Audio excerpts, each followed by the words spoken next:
ഇപ്പം നമ്മൾ ഇന്ന് RRB NTPCയുടെ ജനറൽ സയൻസിന്റെ ഭാഗത്തു നിന്നുള്ള പ്രീവിയസ് ഇയർ ക്വസ്റ്റ്യൻസ് അല്ലെങ്കിൽ മൾട്ടിപ്പിൾ ചോയ്സ് ക്വസ്റ്റ്യൻസ് കുറച്ചുകൂടി ക്വസ്റ്റ്യൻസ് നമുക്കുണ്ട്. ആ ക്വസ്റ്റ്യൻസ് നമുക്ക് സോൾവ് ചെയ്യാം. നമ്മൾ കഴിഞ്ഞ ക്ലാസ്സുകളിൽ കുറേയേറെ ക്വസ്റ്റ്യൻസ് സോൾവ് ചെയ്തായിരുന്നു. എല്ലാവർക്കും ജനറൽ സയൻസിന്റെ ഫിസിക്സ്, കെമിസ്ട്രി, ബയോളജി ടോപ്പിക്സ് പക്കയായിട്ട് മനസ്സിലാവുന്നുണ്ടെന്നാണ് വിശ്വാസം. അപ്പം അതനുസരിച്ച് മുന്നോട്ട് പോവുക. മാക്സിമം നമ്മുടെ മൾട്ടിപ്പിൾ ചോയ്സ് ക്വസ്റ്റ്യൻസ് ചെയ്ത് പഠിക്കുക. ഒരു സബ്ജക്ട് മാത്രം കോൺസെൻട്രേറ്റ് ചെയ്യരുത്. എല്ലാ സബ്ജക്റ്റിന്റെയും മാക്സിമം എടുത്ത് ചെയ്യുക എന്ന് പറഞ്ഞാൽ കെമിസ്ട്രി, ഫിസിക്സ്, ബയോളജി ഭാഗത്തുള്ള ക്വസ്റ്റ്യൻസ് മാക്സിമം ചെയ്യുക. ഓക്കെ, അപ്പൊ നമ്മൾ NCERT ടെക്സ്റ്റ് ആണ്. അപ്പം NCERT നമുക്കറിയാം, നമ്മൾ പഠിച്ചിട്ടുള്ള NCERTയുടെ ഒത്തിരി ടോപ്പിക്സ് ഉണ്ട്. ആ ടോപ്പിക്സ് എല്ലാം കവർ ചെയ്യുന്ന രീതിയിലായിരിക്കണം നമ്മൾ സ്റ്റഡി പ്ലാൻ ക്ലിയർ ആക്കിയിരിക്കണം. ഓക്കെ, അപ്പൊ നമ്മുടെ ഇന്നത്തെ ഫസ്റ്റ് ക്വസ്റ്റ്യനിലേക്ക് പോവുകയാണ്. ഫസ്റ്റ് ക്വസ്റ്റ്യൻ പറയുന്നത് the resistivity of material depends on. അപ്പൊ നമുക്കറിയാം ഫിസിക്സിന്റെ ഭാഗത്തുള്ള ഒരു ചോദ്യമാണ് ഇത്. മിക്കപ്പോഴും നമ്മൾ മൾട്ടിപ്പിൾ ചോയ്സ് ആയിട്ട് കാണുന്ന ഒരു ക്വസ്റ്റ്യൻ ആണ്. നമുക്കറിയേണ്ട കാര്യം എന്ന് പറഞ്ഞു കഴിഞ്ഞാൽ നമ്മൾ റെസിസ്റ്റൻസ് അല്ലെങ്കിൽ ഓംസ് ലോ പഠിച്ചിട്ടുണ്ട്. ഓക്കെ, ഇപ്പം ഓംസ് ലോ അനുസരിച്ച് പറയണത് നമുക്കറിയാം നമ്മുടെ റെസിസ്റ്റൻസ് അല്ലെങ്കിൽ R is equal to resistance R എന്ന് പറയുന്നത് അതിന്റെ യൂണിറ്റ് ഒക്കെ അറിയാം, ഓം ആണ്. ഇത് ഒരു മെറ്റീരിയലിനെ സംബന്ധിച്ച് പറയുമ്പോൾ ഈ റെസിസ്റ്റൻസ് എന്ന് പറയുന്നത് മെറ്റീരിയലിന്റെ ലെങ്തിന് എപ്പോഴും ഡയറക്ട്ലി പ്രൊപ്പോർഷണൽ ആയിരിക്കും. കൂടാതെ ഈ റെസിസ്റ്റൻസ് എന്ന് പറയുന്നത് മെറ്റീരിയലിന്റെ ഏരിയക്ക് ഇൻവേഴ്സ്ലി പ്രൊപ്പോർഷണൽ ആയിരിക്കും. ഈ രണ്ട് കാര്യങ്ങൾ ഓർത്തിരിക്കണം, പല പ്രാവശ്യം ചോദിച്ചിട്ടുണ്ട്.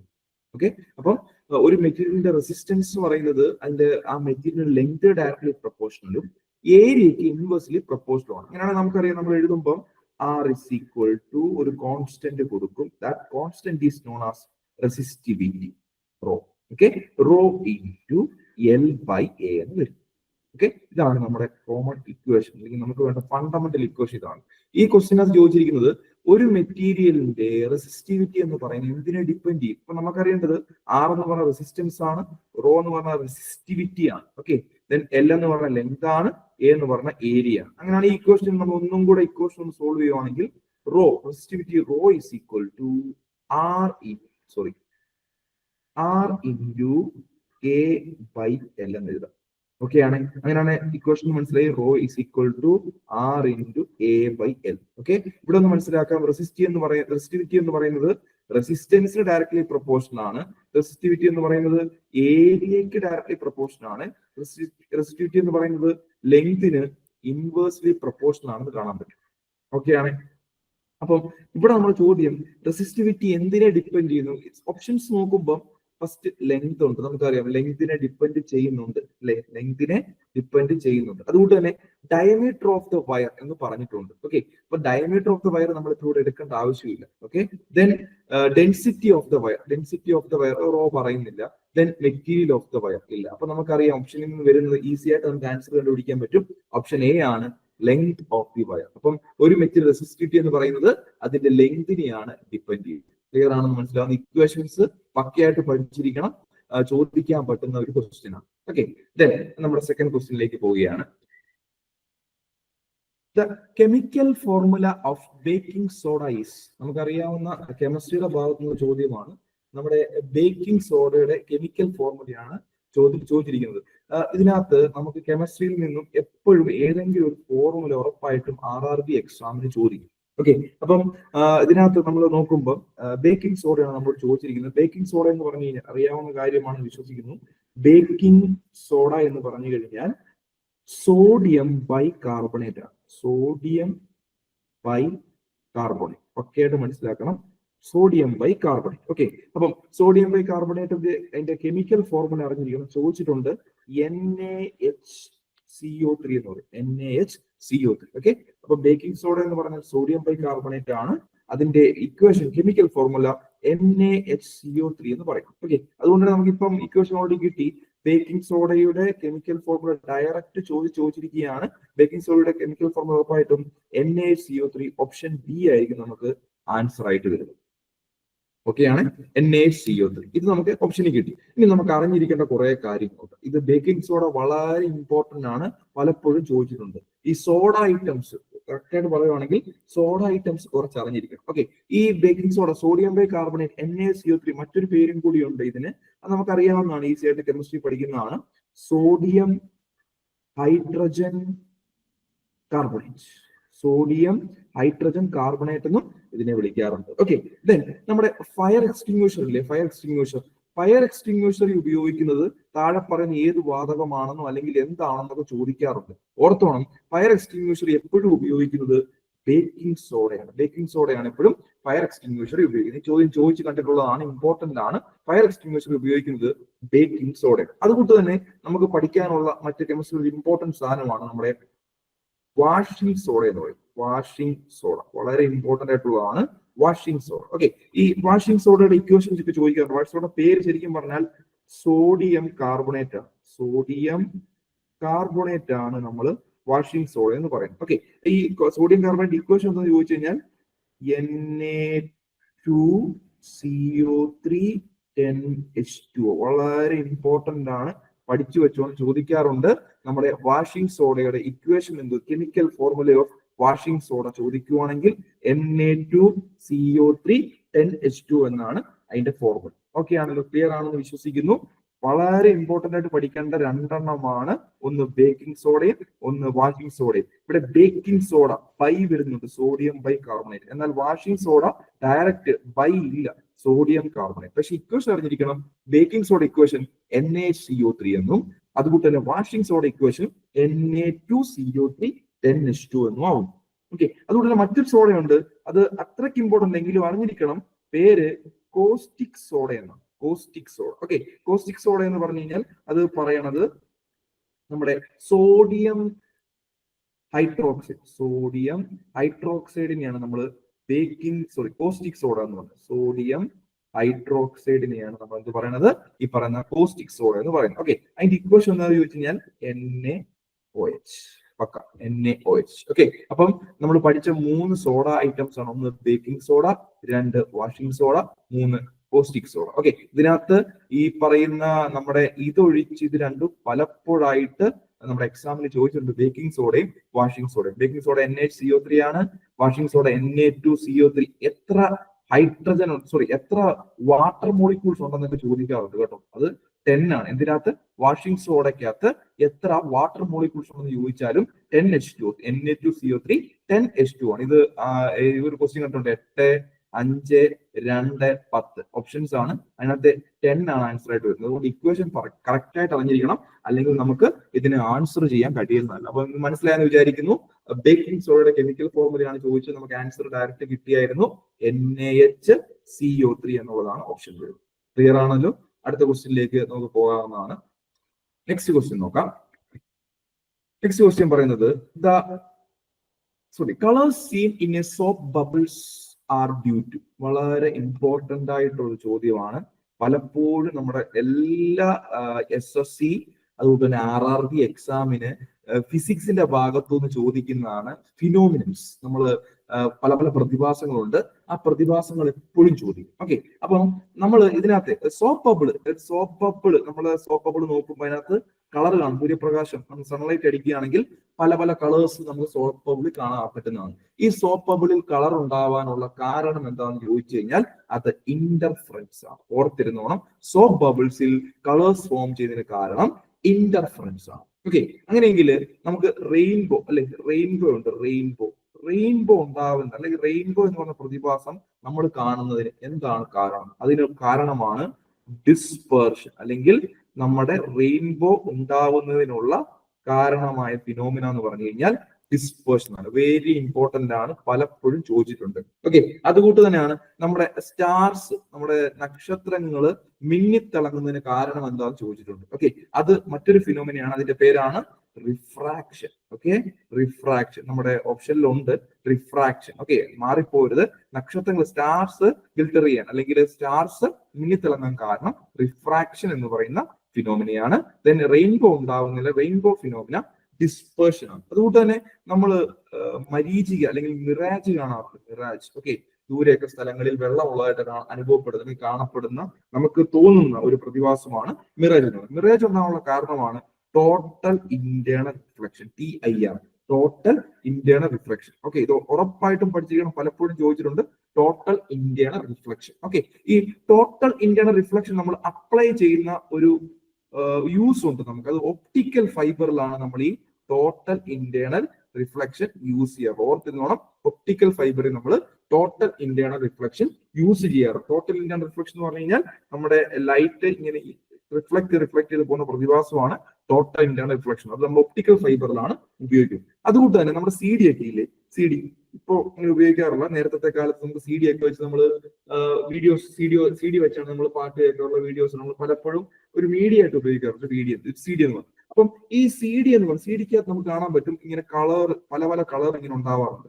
ഈ കളർ ഫ്രിഞ്ച് പാറ്റേൺ ആണ് വിളിക്കുന്നത്. ഈ ഫ്രിഞ്ച് പാറ്റേൺ സി ഡിയിൽ ഉണ്ടാവാനുള്ള കാരണം എന്താണെന്ന് ചോദിച്ചു കഴിഞ്ഞാൽ അതിന്റെ ആൻസർ ഡിഫ്രാക്ഷൻ ആണ്. എന്താണ്?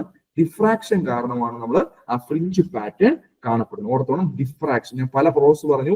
Soap bubble interference, rainbow dispersion, stars refraction, mirage total internal reflection, then C ഡിയിലെ ഫ്രിഞ്ച് പാറ്റേൺ കളർ ഉണ്ടാകാനുള്ള കാരണം ഡിഫ്രാക്ഷൻ ആണ്. അതുകൊണ്ട് തന്നെ നമുക്ക് നമ്മുടെ തിയേറ്ററിലെ പ്രൊജക്ടർ ഉണ്ട്. ഓക്കെ, ഈ പ്രൊജക്ടറിലെ ഫിലിം അതും എന്ത് തന്നെയാണ്? ഈ പറയുന്ന ഡിഫ്രാക്ഷൻ ആണ്. തിയേറ്ററിൽ ഉപയോഗിക്കുന്നതും ഈ പറയുന്ന ഡിഫ്രാക്ഷൻ എന്ന് പറയുന്ന പ്രോസസ് ആണ്. ഓക്കെ, ഇനി ചോദിച്ചിട്ടുള്ളവരാണ് ഇമ്പോർട്ടന്റ് ആയിട്ട് ചോദിച്ചിരിക്കുന്ന എല്ലാവരും ഒറ്റ ലൈനിൽ തന്നെ ലിസ്റ്റിംഗ് ചെയ്യുന്നതേ ഉള്ളൂ.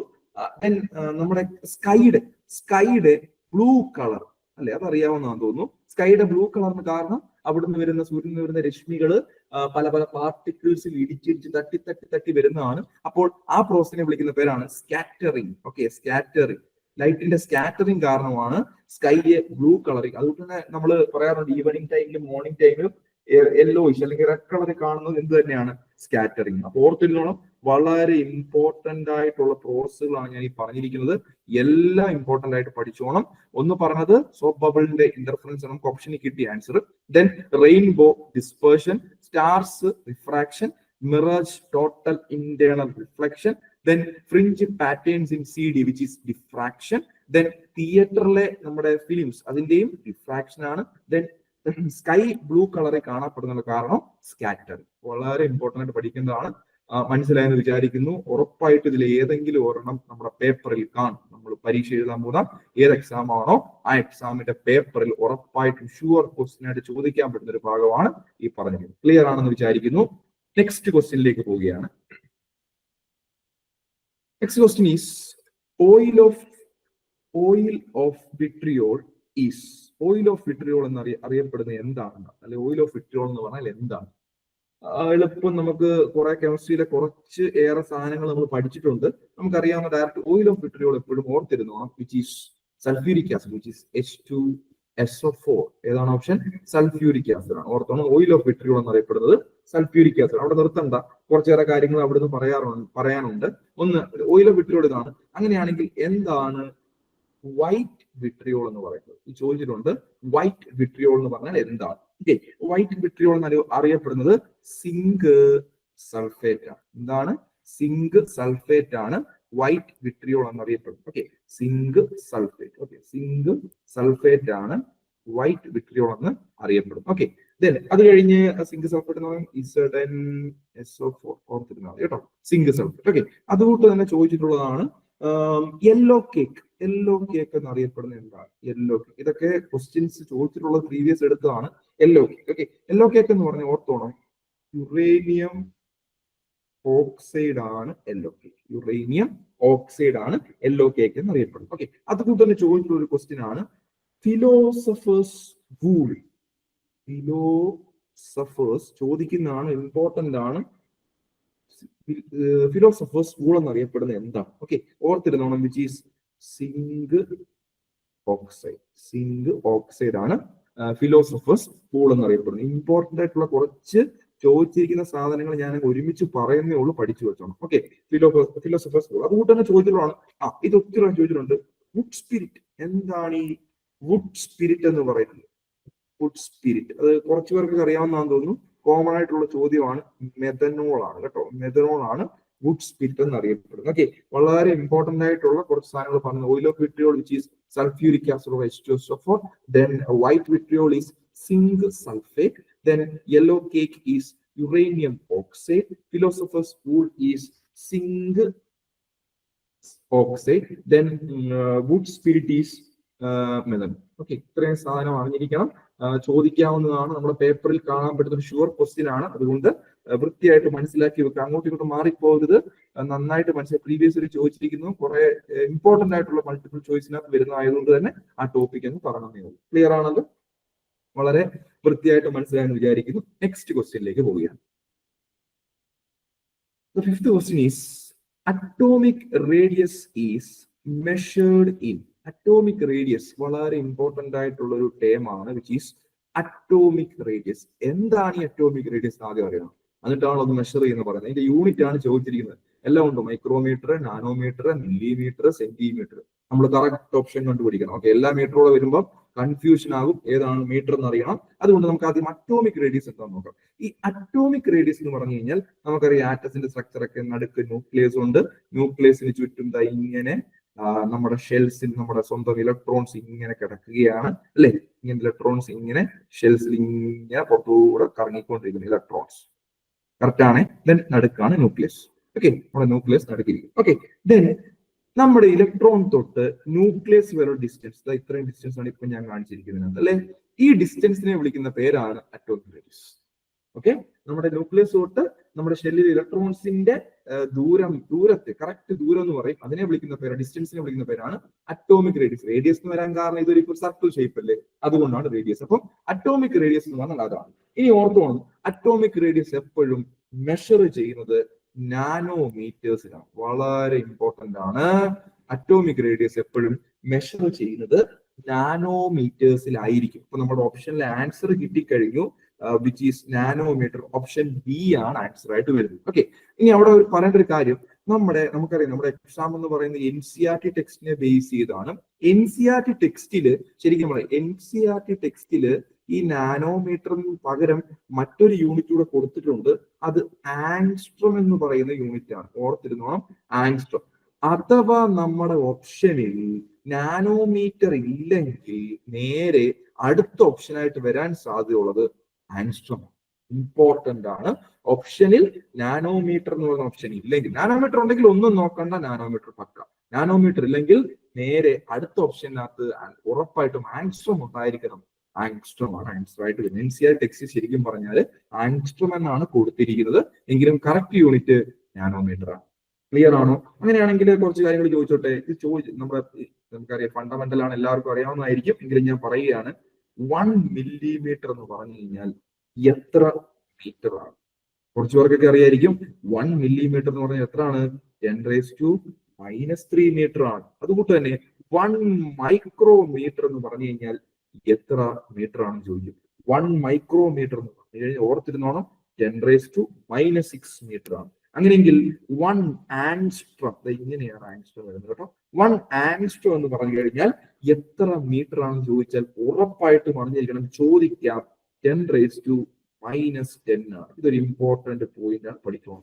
1 ആങ്സ്ട്രോം എന്ന് പറഞ്ഞാൽ 10⁻⁻10. അങ്ങനെയാണ് നമ്മളിപ്പോ പറഞ്ഞ ആൻസർ. 1 നാനോമീറ്റർ എന്ന് പറഞ്ഞാൽ എത്രയാണ്?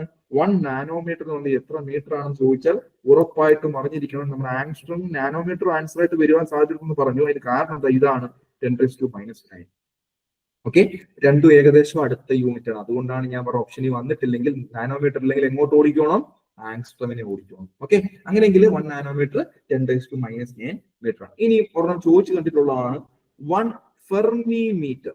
1 ഫെർമി മീറ്റർ എന്ന് പറഞ്ഞാൽ എത്രയാണ്? എത്ര മീറ്റർ ആണ് ചോദിക്കുക. 1 ഫെർമി മീറ്റർ ഓർത്തിരുന്നോണം, 10⁻⁻15 ആണ്. 10⁻⁻15 മീറ്റർ ആണ് 1 ഫെർമി മീറ്റർ. ഇത് നമ്മൾ പണ്ട് തൊട്ടേ കാണുന്ന, ഏറെക്കുറെ പേർക്കെല്ലാം അറിയാവുന്ന യൂണിറ്റ് കൺവേർഷൻ യൂണിറ്റ്സ് ആണ്. മീറ്ററിലോട്ട് എങ്ങനെ കൺവേർട്ട് ചെയ്യുന്നു, പ്രധാനമായും നമ്മൾ പഠിച്ചിട്ടുള്ള യൂണിറ്റ്സ് മീറ്ററിലോട്ട് എങ്ങനെ കൺവേർട്ട് ചെയ്യുന്നു എന്നാണ് ഞാൻ കാണിച്ചിരിക്കുന്നത്. ഓക്കെ, ഇനി ഒരു ചോദ്യം ചോദിച്ചിട്ടുണ്ട്. നമ്മുടെ ഡിസ്റ്റൻസിന്റെ largest practical unit of distance ചോദിക്കാറുണ്ട്. കാണാതെ പഠിച്ചു വെച്ചോണം, അറിഞ്ഞിരിക്കേണ്ടതാണ്. പാരാലെറ്റിക് സെക്കൻഡ് എന്നാണ് ഇതിന്റെ ആൻസർ. പാരാലെറ്റിക് സെക്കൻഡ്, അല്ലെങ്കിൽ അതിനെ പാർസെക് എന്ന് പറയാറുണ്ട്. ഓക്കെ, അതിനെ പറയുന്നത് പാർസെക്. പാരാലെറ്റിക് സെക്കൻഡിനെ പാർസെക് എന്നും പറയാറുണ്ട്. ഓക്കെ, പാരാലെറ്റിക് സെക്കൻഡ് എന്തോ പറഞ്ഞത്? നമ്മുടെ ഡിസ്റ്റൻസ് നമുക്ക് മെഷർ ചെയ്യാൻ പറ്റുന്ന largest practical unit of distance, which is known as parallactic second or parsec. Okay, അങ്ങനെയെങ്കിൽ ഒരു പാർസെക് എന്ന് പറഞ്ഞാൽ എത്ര മീറ്റർ ആണ് എന്ന് ചോദിക്കാം. ഓക്കെ, ഓർത്തിനോണം, ഒരു പാർസെക് എന്ന് പറഞ്ഞു കഴിഞ്ഞാൽ 3.1 ഇൻറ്റു 10⁻16 മീറ്റർ ആണ് കേട്ടോ. 3.1 ഇൻറ്റു 10⁻16 മീറ്റർ. ഉറപ്പായിട്ടും ചോദിക്കാം. ഇതൊക്കെ ഞാൻ ഈ പറയുന്നതെല്ലാം പല പ്രാവശ്യം കണ്ടിട്ടുള്ള ക്വസ്റ്റ്യൻസ് ആണ്, അല്ലെങ്കിൽ പല പ്രാവശ്യം റിപ്പീറ്റഡ് ആയിട്ട് വന്നുള്ള മൾട്ടിപ്പിൾ ചോയ്സ് ക്വസ്റ്റ്യൻസ് MCQ ആണ് ഞാൻ ഈ പറഞ്ഞുകൊണ്ടിരിക്കുന്നത്. അതുകൊണ്ടാണ് എല്ലാ ടോപ്പിക്കും ഒരു ക്വസ്റ്റ്യൻ താഴെ പറഞ്ഞത്. നമ്മുടെ ചോദ്യം എന്തായിരുന്നു? Atomic radius. അവിടെ നിന്ന് പോയതാണ് കേട്ടോ. അറ്റോമിക് റേഡിയസ് മെഷർ ചെയ്യുന്ന ഏത് യൂണിറ്റ് ആണെന്ന് ചോദിച്ചാൽ വിച്ച് ഈസ് നാനോമീറ്റർ അല്ലെങ്കിൽ ആംഗ്സ്ട്രോം. ഓർത്തോ? ക്ലിയർ ആണ്? നെക്സ്റ്റ് ക്വസ്റ്റ്യനിലേക്ക് പോകാലോ. ഇത് ക്ലിയർ ആണെന്ന് വിചാരിക്കുന്നു. നെക്സ്റ്റ് ക്വസ്റ്റ്യനിലേക്ക് പോവുകയാണ്. നെക്സ്റ്റ് ക്വസ്റ്റ്യൻ പറയുന്നത് the ore of lead is known as. വളരെ ഇമ്പോർട്ടന്റ് ആണ്. കുറെ ഓർസ് എന്ന് പറയുന്ന സംഭവം നമുക്ക് കെമിസ്ട്രി പഠിക്കാനുണ്ട്, കുറെ ഓർസ് പഠിക്കാൻ. ഓക്കെ, അപ്പം ഇപ്പം ലെഡിന്റെ ഓർ എനിക്ക് തോന്നുന്നു എല്ലാവർക്കും അറിയാൻ തോന്നുന്നു. ലെഡിന്റെ ഓർ ഗലേനിയാണ്. ഓക്കെ, അറിഞ്ഞിരിക്കണം. ഇതിന്റെ ആൻസർ വരുന്നത് ആൻസർ ഓപ്ഷൻ സി ആണ്, ഗലീന. അപ്പം ലെഡിന്റെ ഓർ എന്താന്ന് ചോദിച്ചാൽ അത് ഗലീനിയാണ്. അവിടെ കൊണ്ട് തീരുന്നില്ല, നമുക്ക് കുറച്ച് ഓർ നോക്കാം. അലൂമിനിയത്തിന്റെ ഓർ ഏതാണ് ചോദിക്കാറുണ്ട്, ചോദിച്ചു കണ്ടിട്ടുണ്ട്. അലൂമിനിയത്തിന്റെ ഓർ വിച്ച് ഈസ് ബോക്സൈറ്റ്. അലൂമിനിയത്തിന്റെ ഓർ ബോക്സൈറ്റ് ആണ്. വളരെ ഇമ്പോർട്ടന്റ് അറിഞ്ഞിരിക്കണം. അതുകൊണ്ട് തന്നെ ടൈറ്റാനിയത്തിന്റെ ഓർ എന്തോ ചോദിച്ചു കഴിഞ്ഞാൽ അറിഞ്ഞിരിക്കണം, റൂട്ടൈലാണ്. റൂട്ടൈൽ മാത്രമല്ല, മറ്റൊരു പേരും കൂടെ വേറൊന്നുണ്ട്, ഇൽമനൈറ്റ് എന്ന് പറയുന്നതും ഈ പറയുന്ന ടൈറ്റാനിയത്തിന്റെ ഓർ. ഓക്കെ, അതുകൊണ്ട് തന്നെ നമുക്ക് അറിഞ്ഞിരിക്കേണ്ടതാണ് മെർക്കുറി. നമ്മൾ ഇൻഡിക്കേറ്റ് ചെയ്യുന്നത് അറിയാം, Hg, hydrogen. Okay, mercury Hg ആണ്. സാധാരണ സാധനങ്ങളൊക്കെ എലമെന്റ്സ് ഒക്കെ അതൊക്കെ അറിയായിരിക്കും. കെമിസ്ട്രിയുടെ അലൂമിനിയം AL, ടൈറ്റാനിയം TA. പക്ഷേ മെർക്കുറി എന്ന് പറഞ്ഞ എമ്മിലോട്ടൊന്നും പോകല്ലേ. Hg, ഹൈഡ്രോജൻ എന്നാണ് എന്റെ പേര് കേട്ടോ. Hg ആണ്. ഓക്കെ, Hgയുടെ ഓറിനെ വിളിക്കുന്ന പേരാണ്, ചോദിച്ച് കണ്ടിട്ടുണ്ട്, സിന്നബർ. എന്താണ്? സിന്നബർ ആണ് ഹൈഡ്രോജൻ അല്ലെങ്കിൽ മെർക്കുറിയുടെ ഓർ. അതുകൊണ്ട് തന്നെ ഓർത്തിരിക്കേണ്ട ഒരെണ്ണമാണ് സിങ്ക്.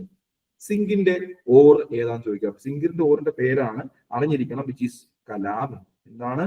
കലാമിൻ. അല്ലെങ്കിൽ വേറൊന്നുണ്ട്, സിങ്ക് ബ്ലെൻഡ് എന്ന് പറയാറുണ്ട്. സിങ്ക് ബ്ലെൻഡ്, ഇതൊക്കെ അറിഞ്ഞിരിക്കണം, വളരെ ഇമ്പോർട്ടന്റ് ആണ് കേട്ടോ. സിങ്ക് ബ്ലെൻഡ് അല്ലെങ്കിൽ കലാമിൻ ആണ് സിങ്കിന്റെ ഓർ. അതുകൊണ്ട് തന്നെ നമുക്കറിയാവുന്ന സാധനമാണ് സോഡിയം, എണ്ണയുടെ ഓർ ഏതെന്ന് ചോദിക്കാറുണ്ട്.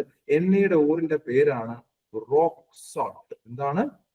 സോഡിയം ക്ലോറൈഡ് സോൾട്ട് ഉള്ളതാണ്. അപ്പം എണ്ണ വരുമ്പോ അതിന്റെ ഓറ് റോക്ക് സോൾട്ട് എന്നറിയും. ഇനി ഞാൻ കഴിഞ്ഞ ഏതോ ക്ലാസ്സുകളിൽ പറഞ്ഞിട്ടുണ്ടായിരുന്നു, അയണിന്റെ, ഫെറത്തിന്റെ, Fe അയൺ അല്ലെ, അയണിന്റെ ഓറിന്റെ പേരെന്ന് ചോദിക്കാറുണ്ട്. അത് ഹേമറ്റൈറ്റ് ആണ് കേട്ടോ. ഹേമറ്റൈറ്റ് ഓർത്തിരുന്നോണം, ഹേമറ്റൈറ്റ്. മാത്രമല്ല മറ്റൊരെണ്ണമുണ്ട്, മാഗ്നറ്റൈറ്റ്. ഒത്തിരി ഉണ്ട്, എന്നാലും രണ്ടെണ്ണം ഇമ്പോർട്ടന്റ് ആയിട്ടുള്ള ഇത് രണ്ടുമാണ് കേട്ടോ. ഹേമറ്റൈറ്റും മാഗ്നറ്റൈറ്റും വളരെ ഇമ്പോർട്ടന്റ് ആണ്. ഈ പറഞ്ഞ പോയിന്റ് ഇമ്പോർട്ടന്റ് അറിഞ്ഞിരിക്കണം. പ്രധാനപ്പെട്ട എലമെന്റ്സിന്റെ ഒക്കെ ഓർ, പ്രധാനപ്പെട്ട എലമെന്റ്സിന്റെ ഓറുകൾ ഏതാണ് കറക്റ്റ് ആയിട്ട് അറിയാം. Aluminium bauxite, titanium rutile, mercury cinnabar, zinc calamine or zinc blende, sodium rock salt, then iron, hematite or magnetite.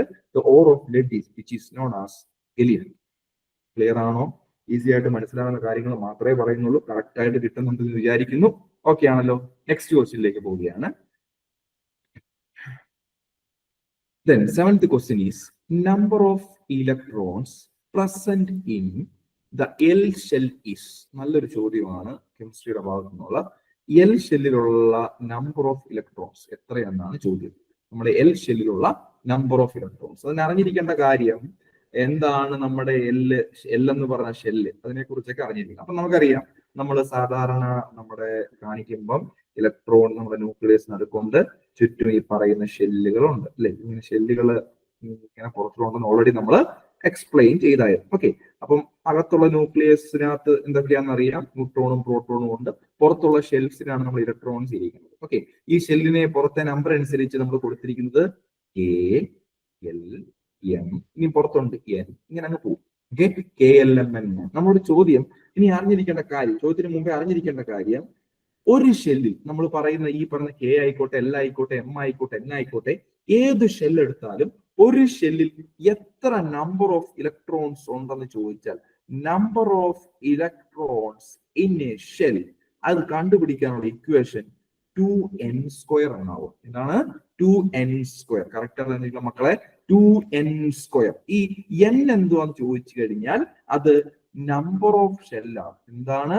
Number of shell. കുളവാക്കരുത്, ഞാൻ പറഞ്ഞത് നമ്പർ ഓഫ് ഇലക്ട്രോൺസ് കണ്ടുപിടിക്കാൻ 2n² ആണ്. ഈ n എന്ന് പറഞ്ഞാൽ നമ്പർ ഓഫ് ഷെൽ ആണ്. അതെന്തുവാ നമ്പർ ഓഫ് ഷെൽ? നോക്കണം, k എന്ന് പറയുന്നത് ഫസ്റ്റ് ഷെല്ലാണ് 1, L എന്ന് പറയുന്നത് സെക്കൻഡ് ആണ്, അപ്പൊ നമ്പർ ഓഫ് ഷെൽ 2, M എന്ന് പറയുന്നത് തേർഡ് ആണ്, number of shell 3, then N എന്ന് പറയുന്നത് ഫോർത്ത് ഷെല്ലാണ്, അതുകൊണ്ട് നമ്പർ ഓഫ് ഷെല്ല് 4. മനസ്സിലായോ? അപ്പൊ നമ്പർ ഓഫ് ഷെൽ എന്ത് ചെയ്യും? മാറിക്കൊണ്ടിരിക്കും. അപ്പൊ നമ്മുടെ ചോദ്യത്തിലേക്ക് വരാം. എന്താണ് number of electrons present in L shell എന്നാണ്. എൽ ഷെല്ലിനെ കുറിച്ചാണ് നമ്മൾ ചോദ്യം. അപ്പൊ നമ്മൾ എല്ലിനെ കുറിച്ച് മാത്രം പറഞ്ഞാൽ നമ്പർ ഓഫ് ഇലക്ട്രോൺസ് കാണാനുള്ള ഇക്വേഷൻ എന്താണ്? 2n² എന്നാണ്. എൽ എന്ന് പറഞ്ഞ ഷെല്ലിനെ കുറിച്ച് പറയുകയാണെങ്കിൽ എല്ലിലെ നമ്പർ ഓഫ് ഇലക്ട്രോൺസ് എത്രയാണ്? Number of electrons in L is 2 ആണ്.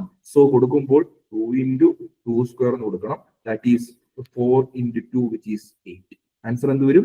8. പക്കയായിട്ട് ആൻസർ കിട്ടി 8. ഇത് ചോദിച്ച് കണ്ടിട്ട് പലപ്പോഴും ഇത് നമ്മൾ ഏത് ചോദിച്ചാലും നമുക്ക് KLMN ഏത് ഷെല്ല് ചോദിച്ചാലും ഇക്വേഷൻ വേണമെങ്കിൽ കാണാതെ പഠിച്ചു, അതിന്റെ ആവശ്യമില്ല. ഇക്വേഷൻസ് യൂസ് ചെയ്യുന്നത് നല്ലതായിരിക്കും.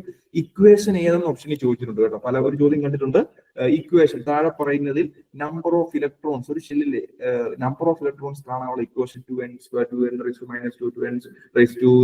എന്നൊക്കെ പറഞ്ഞ് കണ്ടിട്ടുണ്ട്. ഓപ്ഷൻ 2n² ആണെന്ന് ഓർത്തിരിക്കണം. അപ്പൊ എൽ ഷെല്ലിൽ കാണാൻ വേണ്ടി ആവുമ്പോൾ ഇത് അറിഞ്ഞിരിക്കണം. നമ്പർ ഓഫ് ഷെല്ലാണ് n എന്ന് പറഞ്ഞു കേട്ടോ. നമ്പർ ഓഫ് ഷെല്ല് അത് KLMN എന്നുള്ള രീതിയിൽ 1, 2, 3, 4 എന്ന് പറഞ്ഞു പോകും. അതനുസരിച്ച് നമ്മൾ ഓപ്ഷനിൽ കൊടുക്കുക. ആൻസർ നമുക്ക് 8 എന്ന് കിട്ടി. അപ്പോൾ number of electrons present in the L shell. അങ്ങനെയാണെങ്കിൽ ഞാൻ ചോദിച്ചോട്ടെ, number of electron present in the M shell എങ്ങനെ കണ്ടുപിടിക്കും? ഒന്നുമില്ല, വളരെ എളുപ്പമാണ്. 2n² അല്ലേ, 2 × m എന്ന് പറഞ്ഞാൽ 3 അല്ലേ, 3² കൊടുക്കും, എത്ര വരും? 9 × 2 വരും, എത്ര വരും? 18 വരും. ശരിയാണോ? കറക്റ്റ് അല്ലേ? ഓക്കെ, 9 × 2 18 വരും. അങ്ങനെയാണ് ഓരോന്നും കണ്ടുപിടിക്കുന്നത്. ഓക്കെ, അല്ല തന്നെ നമുക്കറിയാം 18 എന്ന് പറയുമ്പോൾ 2, 8, 8 ഇങ്ങനെയല്ലേ അതിന്റെ ഇലക്ട്രോൺസ് അല്ലേ? കറക്റ്റ് അല്ലേ? ഇലക്ട്രോൺസിന്റെ propagation is like this. Okay, so 2, 8, 8. അപ്പൊ 18 ആണ് നമുക്ക് നമ്പർ ഓഫ് ഷെൽസ് വരുന്നത്. സോറി, നമ്മുടെ നമ്പർ ഓഫ് ഇലക്ട്രോൺസ് എം ഷെല്ലിൽ വരുന്നത്. നമ്മുടെ ആൻസർ 8 ആണ്. ക്ലിയർ ആണോ? വളരെ നന്നായിട്ട് മനസ്സിലാവണമെന്ന് വിചാരിക്കുന്നു.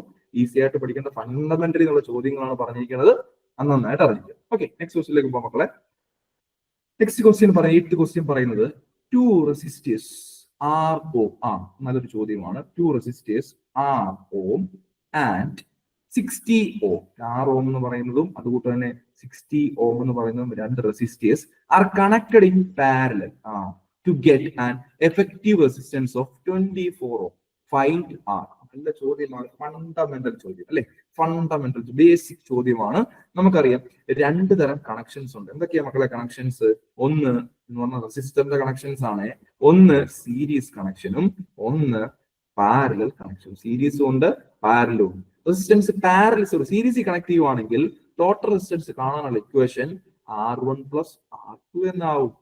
അറിയാവുന്ന കാര്യമാണ്. എന്നാൽ പാരലാണ് റെസിസ്റ്റൻസ് കണ്ടുപിടിച്ചിരിക്കുന്നെങ്കിൽ ഇക്വലന്റ് റെസിസ്റ്റൻസ് അല്ലെങ്കിൽ ടോട്ടൽ റെസിസ്റ്റൻസ് കാണാനുള്ള ഇക്വേഷൻ 1/R = 1/R1 + 1/R2 എന്നാവും. ക്ലിയർ ആണ്? നന്നായിട്ട് മനസ്സിലാകണമെന്ന് വിചാരിക്കുന്നു. പക്കയായിട്ട് അറിഞ്ഞിരിക്കണം. നമ്മൾ പറഞ്ഞുകൊണ്ടിരിക്കുന്നത് 1/R = 1/R1 + 1/R2. രണ്ട് ഇക്വേഷൻ പറഞ്ഞിട്ടുണ്ട്. ഓക്കെ, നമ്മുടെ ചോദ്യം എന്തിനെ കുറിച്ചാണ്? പാരലിനെ കുറിച്ചാണ്. അങ്ങനെയാണെങ്കിൽ നമ്മൾ നോക്കണം. 2 റെസിസ്റ്റേഴ്സ് ഉണ്ട്. ഇങ്ങനെ റെസിസ്റ്ററും അതുകൊണ്ട് തന്നെ പാരലാണ്. താഴെ വേണം കാണിക്കാൻ 2 റെസിസ്റ്റർ ഇങ്ങനെ അല്ലെ? ഇതാണ് കണക്ഷൻ. ഓക്കെ, ഒരു റെസിസ്റ്ററിന്റെ റെസിസ്റ്റൻസ് 6 ആണ്. തൊട്ട് താഴത്തെ റെസിസ്റ്ററിന്റെ റെസിസ്റ്റൻസ് 60 Ω ആണ്, 60 Ω ആണ്. പാരലായിട്ട് കണക്ട് ചെയ്തു. അങ്ങനെയാണെങ്കിൽ ഇത് കിട്ടി, എനിക്ക് എഫക്റ്റീവ് റെസിസ്റ്റൻസ് കിട്ടി. ഇത് രണ്ടും കൂടി ചേർന്നപ്പോൾ റെസിസ്റ്റൻസ് ഉണ്ട്, അതിനെ വിളിക്കുന്ന പേരാണ് എഫക്റ്റീവ്. എത്ര കിട്ടി? എനിക്ക് 24 Ω എന്നുള്ള റെസിസ്റ്റൻസിന്റെ യൂണിറ്റ് ആണ് ഞാൻ ക്ലാസ് തുടങ്ങിയപ്പോൾ പറഞ്ഞായിരുന്നു. ഓക്കെ, 24. എന്റെ ചോദ്യം അങ്ങനെയെങ്കിൽ ഈ ആറിന്റെ വാല്യൂ എന്താണ്? വളരെ എളുപ്പമാണ്. നോക്കി, പാരലാണ് കണക്ഷൻ. പാരലാണെങ്കിൽ നമുക്കറിയാം 1/R. ഞാൻ എഫക്റ്റീവ് എന്ന് കൊടുക്കുവാണ്. R എഫക്റ്റീവ് എന്ന് പറഞ്ഞു കഴിഞ്ഞാൽ 1/R1 + 1/R2 എന്ന് വേണം ചെയ്യാൻ. ക്ലിയർ ആണ്? 1/R1 + 1/R. 1/R എഫക്റ്റിന്റെ വാല്യൂ തന്നിട്ടുണ്ട് 1/24. Okay, is equal to 1/R1. 1/R1 എന്നുള്ള ഫസ്റ്റ് റെസിസ്റ്റൻസ് അറിഞ്ഞുകൂടാ, 1/R എന്ന് കൊടുത്തല്ലേ, പ്ലസ് അടുത്ത R2 താഴെയുണ്ട് എത്ര? 1/60. ഓക്കെ, അവിടെ നമുക്ക് എന്ത് ചെയ്യണം? അതൊക്കെ ചെയ്യാം. 1/R മാത്രം ഞാൻ അവിടെ ഇട്ട് ബാക്കിയുള്ള അണ്ണന്മാരെ എല്ലാം അപ്പുറത്ത് കൊണ്ടുപോയി 1/24 - 1/60 എന്ന് പറഞ്ഞു. കറക്റ്റ് ആണ്. ഓക്കെ, ഇവിടെ നമ്മൾ ക്രോസ് മൾട്ടിപ്ലൈ ചെയ്യുമ്പോൾ 1/R = ശ്രദ്ധിച്ച് ചെയ്യണം. ചെയ്യുമ്പം 60 - 24/60 × 24. 16 × 24 is 1440. റൈറ്റ് അല്ലേ? Okay, is equal. നോക്കാം 60 - 24 എത്ര വരും? ഉറപ്പായിട്ട് എത്ര വരും? 36 വരും. എത്ര വരും? 36 by എത്ര വരും? 1440 എന്ന് വരും. ഓക്കെ, ദെൻ ഇത് ക്യാൻസൽ ചെയ്യുവാണെങ്കിൽ എനിക്ക് ക്യാൻസൽ ആയിട്ട് വരുന്നത് 3/120 അല്ലെ, 3/120 എന്ന് വരും. എന്റെ ചോദ്യം 1/6 ഞാൻ കണ്ടുപിടിച്ചത്. ചിലപ്പോൾ ഓപ്ഷനിലൊക്കെ കയറി 3/120 ഓപ്ഷനിൽ കാണും. ഈ ഓപ്ഷൻ മാന്യമായ ഓപ്ഷനാണ്, അതുകൊണ്ട് അതില്ല കേട്ടോ. നമ്മൾ കുഴക്കുന്ന ക്വസ്റ്റ്യൻ അല്ല. അപ്പം ആ 1/6 ആണെങ്കിൽ 3/120 കിട്ടി. എനിക്ക് എന്തോ വേണ്ടത്? 6 അല്ലേ വേണ്ടത്. 6 എന്ന് പറഞ്ഞാൽ എന്ത് വരും? 120/3 എന്ന് വരും അല്ലെ. ക്യാൻസൽ ചെയ്യുമ്പോൾ എത്ര വരും ആൻസർ? ഉറപ്പായിട്ടും ആൻസർ എത്ര വരുന്നത്? 40 എന്ന് വരും അല്ലെ. 40 അല്ലെ. ഓക്കെ, റൈറ്റ്, ആൻസർ കിട്ടിയിട്ടുണ്ട്. ഓപ്ഷനിലുണ്ട്. സന്തോഷം. 40. ക്ലിയർ ആണോ? വളരെ ഈസി ആയിട്ട് മനസ്സിലാക്കാവുന്ന കാര്യങ്ങളേ ഉള്ളൂ. ഇത് എപ്പോഴും ഈ ഫിസിക്സിന്റെ ഭാഗത്തു നിന്ന് ഇലക്ട്രിക്കൽ ബേസ്ഡ് ആയിട്ടുള്ള റെസിസ്റ്റൻസിന്റെ കണക്ഷൻസ് ചോദിക്കാറുണ്ട്. ആ കണക്ഷൻ സീരീസ് പാരലാന്ന് മനസ്സിലാക്കണം. എഫക്റ്റീവ് റെസിസ്റ്റൻസ് ഉള്ള ഇക്വേഷൻ അറിഞ്ഞിരിക്കണം.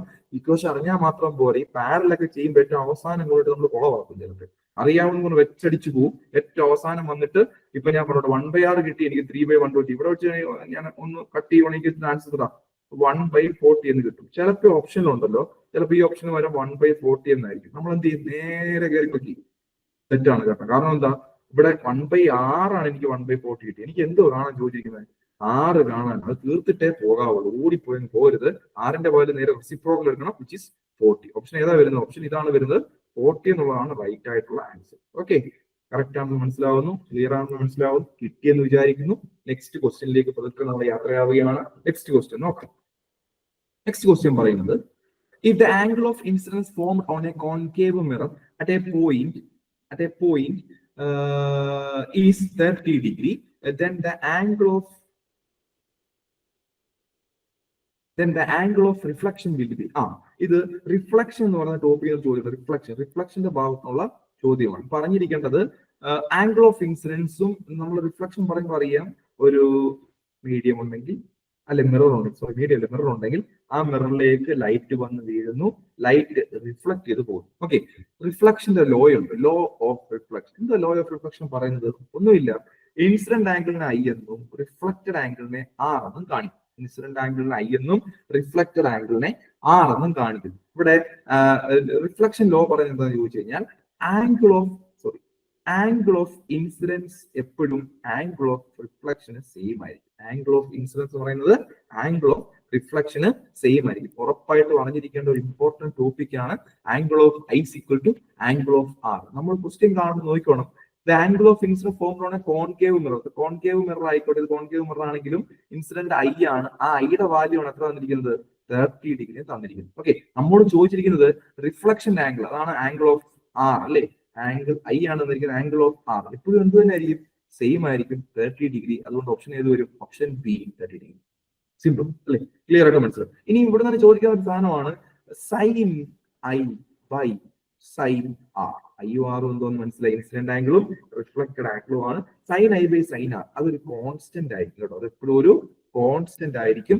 ഈ ഫോർമുല അല്ലെങ്കിൽ ഈ ലോയെ വിളിക്കുന്ന പേരൊക്കെ എല്ലാവർക്കും അറിയായിരിക്കും, സ്നെൽസ് ലോ എന്നാണ് കേട്ടോ. അത് ചോദിച്ചിട്ടുണ്ട്. സ്നെൽസ് ലോ അല്ലെ, സ്നെൽസ് ലോ ആണ് പറഞ്ഞിരിക്കുന്നത്.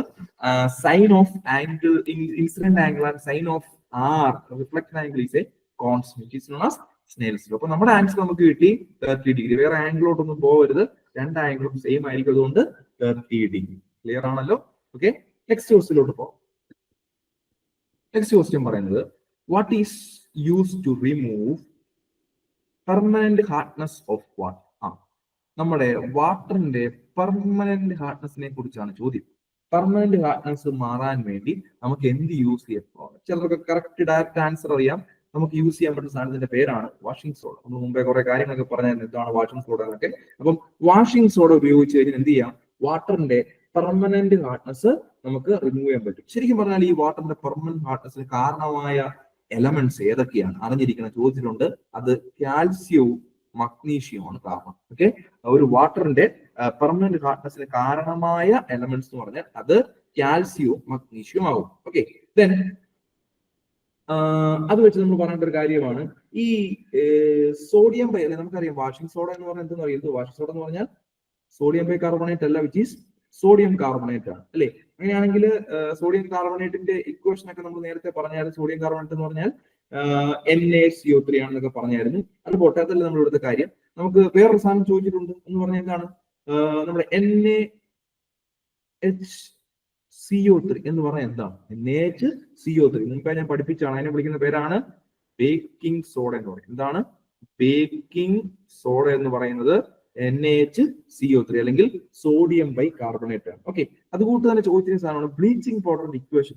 ഇതിനോടൊപ്പം പറയേണ്ടതാണ്, കാരണം എന്താ, നമ്മുടെ പ്യൂരിഫിക്കേഷൻ പർപ്പസിന് വേണ്ടി ഉപയോഗിക്കുന്ന സാധനമാണ് ബ്ലീച്ചിങ് പൗഡർ. അതുകൊണ്ടാണ് ഞാൻ ഇതിനോട് ഉറപ്പിച്ച് പറയുന്നത് ബ്ലീച്ചിങ് പൗഡർ. ബ്ലീച്ചിങ് പൗഡറിന്റെ ഇക്വേഷൻ എന്താണ് ചോദിക്കുക? ബ്ലീച്ചിങ് പൗഡറിന്റെ ഇക്വേഷൻ എന്താണ്?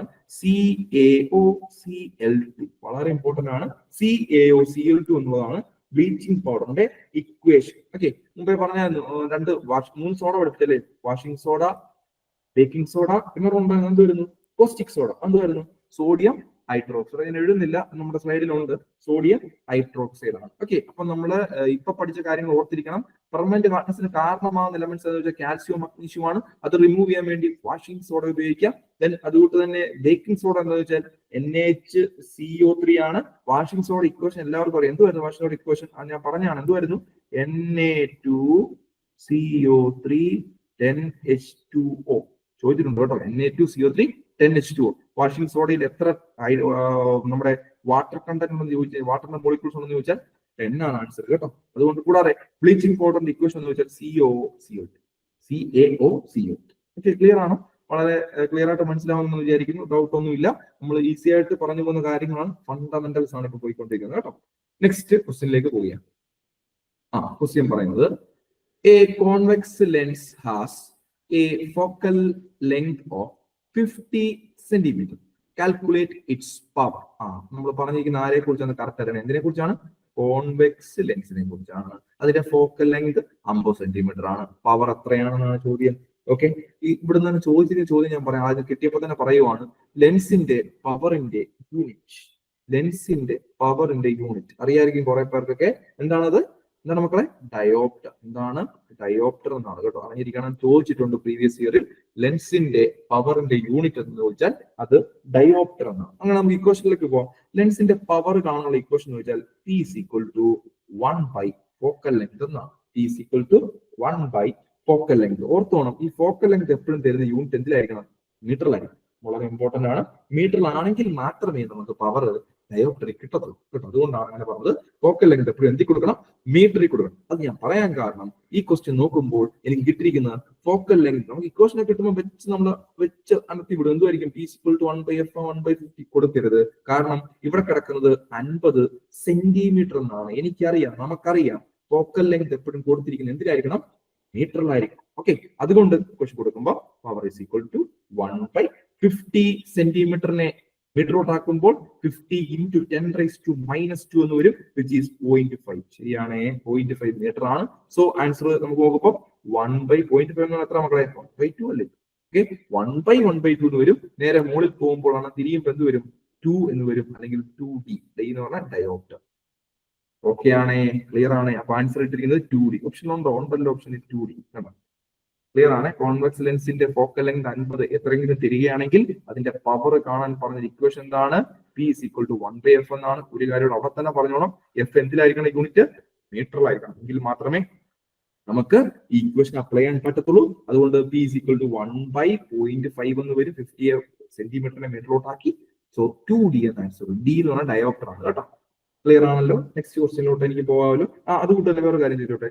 നമ്മൾ ഇപ്പൊ ഒരു ലെൻസിന്റെ കാര്യം വെച്ചപ്പോൾ 2 ലെൻസ് ഒരുമിച്ച് വെക്കുക. 2 ലെൻസ് ഇങ്ങനെ ഒരുമിച്ച് വെക്കുക. ഈ 2 ലെൻസ് വെക്കുമ്പോൾ ഞാൻ ചോദിക്കുവാണ്, ഒന്നാമത്തെ ലെൻസിന്റെ പവർ P1 ആണ്, രണ്ടാമത്തെ ലെൻസിന്റെ പവർ P2 ആണ്. അങ്ങനെയാണെങ്കിൽ ഇവിടുത്തെ ടോട്ടൽ പവർ എത്രയായിരിക്കും? ചോദിച്ച് കണ്ടിരിക്കുന്ന ചോദ്യമാണ്. ടോട്ടൽ പവർ എത്രയായിരിക്കും? ഒന്നും ചെയ്യാനില്ല, രണ്ടും കൂടി ആഡ് ചെയ്യുക. P1 plus P2. സത്യം, P total is equal to total power കാണാൻ പറഞ്ഞാൽ P1 plus P2. അങ്ങനെയാണ് മറ്റു ചോദിച്ചോട്ടെ. ഒന്നാമത്തെ ലെൻസിന്റെ ഫോക്കൽ ലെങ്ത് F1 ആണ്, രണ്ടാമത്തവന്റെ F2 ആണെങ്കിൽ ഇവിടുത്തെ ടോട്ടൽ ഫോക്കൽ ലെങ്ത് എന്ന് ചോദിച്ചാൽ ഒന്നുമില്ല, അത് ഇക്വേഷൻ വളരെ എളുപ്പമാണ്. 1 by f total is equal to 1 by f1 plus 1 by f2. നമ്മൾ റെസിസ്റ്റൻസിന്റെ പാരലൽ ചെയ്തു. പത്തിയോ, ഞാൻ സിമ്പിൾ ആയിട്ടുള്ളൊരു സ്പെഷ്യൽ കേസ് അങ്ങ് പറഞ്ഞേ ഉള്ളൂ. എവിടെയെങ്കിലും കണ്ടു കഴിഞ്ഞാൽ നിങ്ങൾ ആൻസർ ചെയ്യാൻ പറ്റിയിരിക്കണം. അതുകൊണ്ടാണ് ആ സ്പെഷ്യൽ കേസ് ഒക്കെ എടുത്ത് പറയുന്നത്. ഇത് ചോദിക്കാവുന്നതാണ്. 2 ലെൻസ് വരുമ്പോൾ അതിന്റെ പവർ ആഡ് ചെയ്യപ്പെടുകയും ഫോക്കൽ ലെങ്ത് വരുമ്പോൾ 1/f1 പ്ലസ് 1/f2 ആയിരിക്കും. ടോട്ടൽ 1/f ടോട്ടൽ എന്ന് പറഞ്ഞാൽ എഫ് ടോട്ടൽ കിട്ടാൻ എന്ത് ചെയ്യണം? ക്രോസ് ചെയ്തിട്ട് റെസിപ്രോക്കൽ എടുക്കണം. അത് അറിയാവുന്നതാണെന്ന് വിശ്വസിക്കുന്നു. കിട്ടിയെന്ന് വിചാരിക്കുന്നു. ക്ലിയർ ആണ്. നെക്സ്റ്റ് ക്വസ്റ്റ്യനിലോട്ട് പോകാമല്ലോ. നെക്സ്റ്റ് ക്വസ്റ്റ്യൻ നോക്കാം.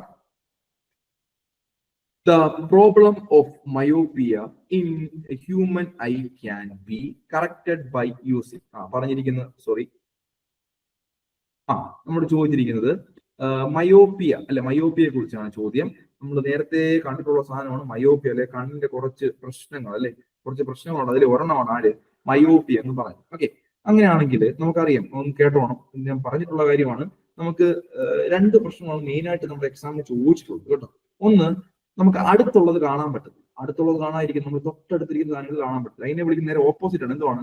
ലോങ് സൈറ്റ്നസ് എന്നാണ്. ഇതാണ് ലോങ് സൈറ്റ്നസ്. ഓക്കെ, ആ ലോങ് സൈറ്റ്നസ് ആണ് നമ്മൾ അടുത്തുള്ളത് കാണാൻ പറ്റാത്ത കാര്യം. ഓക്കെ, അപ്പൊ ലോങ് സൈറ്റ്നസിനെ വിളിക്കുന്ന പേരാണ് എന്താണ് അറിയാം? ഹൈപ്പർ മെട്രോപ്പിയ. ഇതാണ് ഹൈപ്പർ മെട്രോപ്പിയ. ഓക്കെ, അപ്പൊ ഈ ഹൈപ്പർ മെട്രോപ്പിയക്കുള്ള പരിഹാരം എന്താണെന്ന് വെച്ചാൽ, ഇത് നമുക്ക് ഹൈപ്പർ മെട്രോപ്പിയ ലോങ് സൈറ്റ്നസ് അല്ലെങ്കിൽ അടുത്തുള്ളത് കാണാൻ വേണ്ടി നമുക്ക് ഇതിന് പരിഹാരമായിട്ട് ഉപയോഗിക്കാൻ പറ്റുന്ന ലെൻസ് ഏതാണെന്ന് ചോദിച്ചാൽ ആ ലെൻസ് ആണ് ഏതാണ്? Convex lens. എന്താണ്? Convex lens. ക്ലിയർ ആണോ? ഉറപ്പായിട്ടും ഏതെങ്കിലും ഒരെണ്ണം പഠിച്ചിരിക്കണം കേട്ടോ. അങ്ങനെയെങ്കിൽ നമുക്ക് രണ്ടാമത്തെ കാര്യം ഒന്ന് പറയാം. അങ്ങനെയാണെങ്കിൽ തൊട്ട് അകലെയുള്ളത്, തൊട്ടടുത്തല്ല, അകലെയുള്ളത് കാണാൻ പറ്റത്തില്ല. അതിന് നമ്മൾ വിളിക്കുന്ന പേരെന്തുവാ? ഷോർട്ട് സൈറ്റ്നസ് എന്ന് വിളിക്കും. നേരെ ഓപ്പോസിറ്റ് ആണ് ഇംഗ്ലീഷിൽ വരുന്നത്. അകലെയുള്ളത് കാണാൻ പറ്റത്തില്ല, ഷോർട്ട് സൈറ്റ്നസ് എന്ന് വിളിക്കും. അതിനെ നമ്മൾ വിളിക്കുന്ന സയന്റിഫിക് നെയിം അല്ലെങ്കിൽ നമ്മുടെ മെഡിക്കൽ ടേം എന്ന് പറഞ്ഞാൽ മയോപ്പിയ എന്നാണ് അല്ലെ. ആ പ്രശ്നമാണ് മയോപ്പിയ. അപ്പൊ ചോദ്യം നോക്കണം, മയോപ്പിയ ആണ് ചോദ്യം കേട്ടോ. അപ്പൊ മയോപ്പിയ വന്ന ഒരു വ്യക്തിക്ക് നമുക്ക് അകലെയുള്ളത് കാണാൻ വേണ്ടി ഉപയോഗിക്കാൻ പറ്റുന്ന ലെൻസ്, അതിന് നമ്മുടെ പരിഹാരമായിട്ട് ഉപയോഗിക്കുന്ന ലെൻസിനെ വിളിക്കുന്ന പേരാണ് ഏതാണ്? Concave lens. എന്താണ്? Concave lens. ഓർത്തിരുന്നോണം, കോൺകേവ് ലെൻസ്. എന്താ പറഞ്ഞുകൊണ്ടിരിക്കുന്നത്? ഷോർട്ട് സൈറ്റ്നസ് അല്ലെങ്കിൽ മയോപ്പിയ ഉള്ള വ്യക്തിക്ക് ആ മയോപ്പിയക്ക് പരിഹാരമായിട്ട് നമുക്ക് ഉപയോഗിക്കാൻ പറ്റുന്ന ലെൻസ് ആണ് കോൺകേവ് ലെൻസ് എന്ന് പറയും. Okay, concave lens. ഇപ്പൊ നമ്മുടെ ചോദ്യം മയോപ്പിയ എങ്ങനെ കറക്റ്റ് ചെയ്യാൻ പറ്റുന്ന രീതി എങ്ങനെയായിരിക്കും? അതോ നോക്കണം. By convex lens, a plane glass plane, a concave lens of suitable power. Okay, answer കിട്ടി. A concave lens of suitable power. Simple ആയിട്ട് നമുക്ക് ആൻസർ കിട്ടും. Concave lens of suitable power. Okay, അപ്പം നമുക്ക് ആൻസർ കത്തിയെന്ന് വിചാരിക്കുന്നു. കറക്റ്റ് ആയിട്ട് അറിഞ്ഞിരിക്കണം. ഒരു കാര്യം ചോദിച്ചോട്ടെ, നമ്മുടെ ഐയുടെ ലെൻസിന്റെ പവർ എത്രയാണ്? പവർ അല്ല, ശരിക്കും പറഞ്ഞാൽ എത്രയാണ് ലെൻസ്? നമ്മുടെ ഐയുടെ ലെൻസ് എത്രയാണ്? ലെൻസ് നമുക്കറിയാം കോൺവെക്സ് ലെൻസ് അല്ലേ. എത്ര ലെൻസാ? ഓർത്തോണം, നമ്മൾ പറയുന്നുണ്ട് ക്യാമറയുടെ ലെൻസ് ഒക്കെ അല്ലേ, മെഗാ പിക്സൽ 576 മെഗാ പിക്സൽ ആണ് കേട്ടോ. 576 മെഗാ പിക്സൽ ആണ് നമ്മുടെ കണ്ണിന്റെ ലെൻസ് കേട്ടോ. അത് ഓർത്തിരുന്നോണം. നമ്മുടെ ഹ്യൂമൻ ഐയുടെ ലെൻസ് എന്ന് പറയുന്നത് 576 മെഗാ പിക്സൽ ആണ്. ചോദിച്ച് കണ്ടിട്ടുണ്ട്, അതുകൊണ്ടാണ് പറഞ്ഞത് 576 മെഗാ പിക്സൽ. ക്ലിയർ ആണുള്ള ക്വസ്റ്റ്യൻ. നെക്സ്റ്റ് ക്വസ്റ്റ്യനിലോട്ട് പോകാം. നെക്സ്റ്റ് ക്വസ്റ്റ്യൻ പറയുന്നത്, which of the following sound is pleasant to hear and is of rich quality? അത് ഡയറക്റ്റ് ആയിട്ടൊരു ചോദ്യമാണ്. നമുക്ക് നമ്മുടെ ചെവിക്ക് വളരെ പ്ലസന്റ് ആയിട്ട് തോന്നുന്നു, അതുകൊണ്ട് തന്നെ നല്ല ക്വാളിറ്റിയിൽ തോന്നുന്നതുമായ സൗണ്ട് താഴെ തന്നിരിക്കുന്നത് ഏതൊക്കെയാണ്? ഓപ്ഷൻസിൽ കുറെ ഉണ്ട്. എന്തൊക്കെയാണ്? Music, low pitch, high pitch, noise. Answer ഉറപ്പായിട്ട് മ്യൂസിക് ആണ് കേട്ടോ. മ്യൂസിക് ആണ് നമ്മുടെ ചെവിക്ക്, ഇയറിന് നല്ല ക്വാളിറ്റി ആയിട്ട് തോന്നുന്ന സൗണ്ട് എന്ന് പറയുന്നത് മ്യൂസിക് ആണ്. പ്ലസന്റ് എന്ന് പറയുമ്പോൾ അത് നമുക്ക് മനസ്സിലാകാനുള്ളതേ ഉള്ളൂ. ഓക്കെ, അപ്പം ഇതിനകത്ത് എന്തുവാണ് ഈ കംഫോർട്ട് സൗണ്ട്?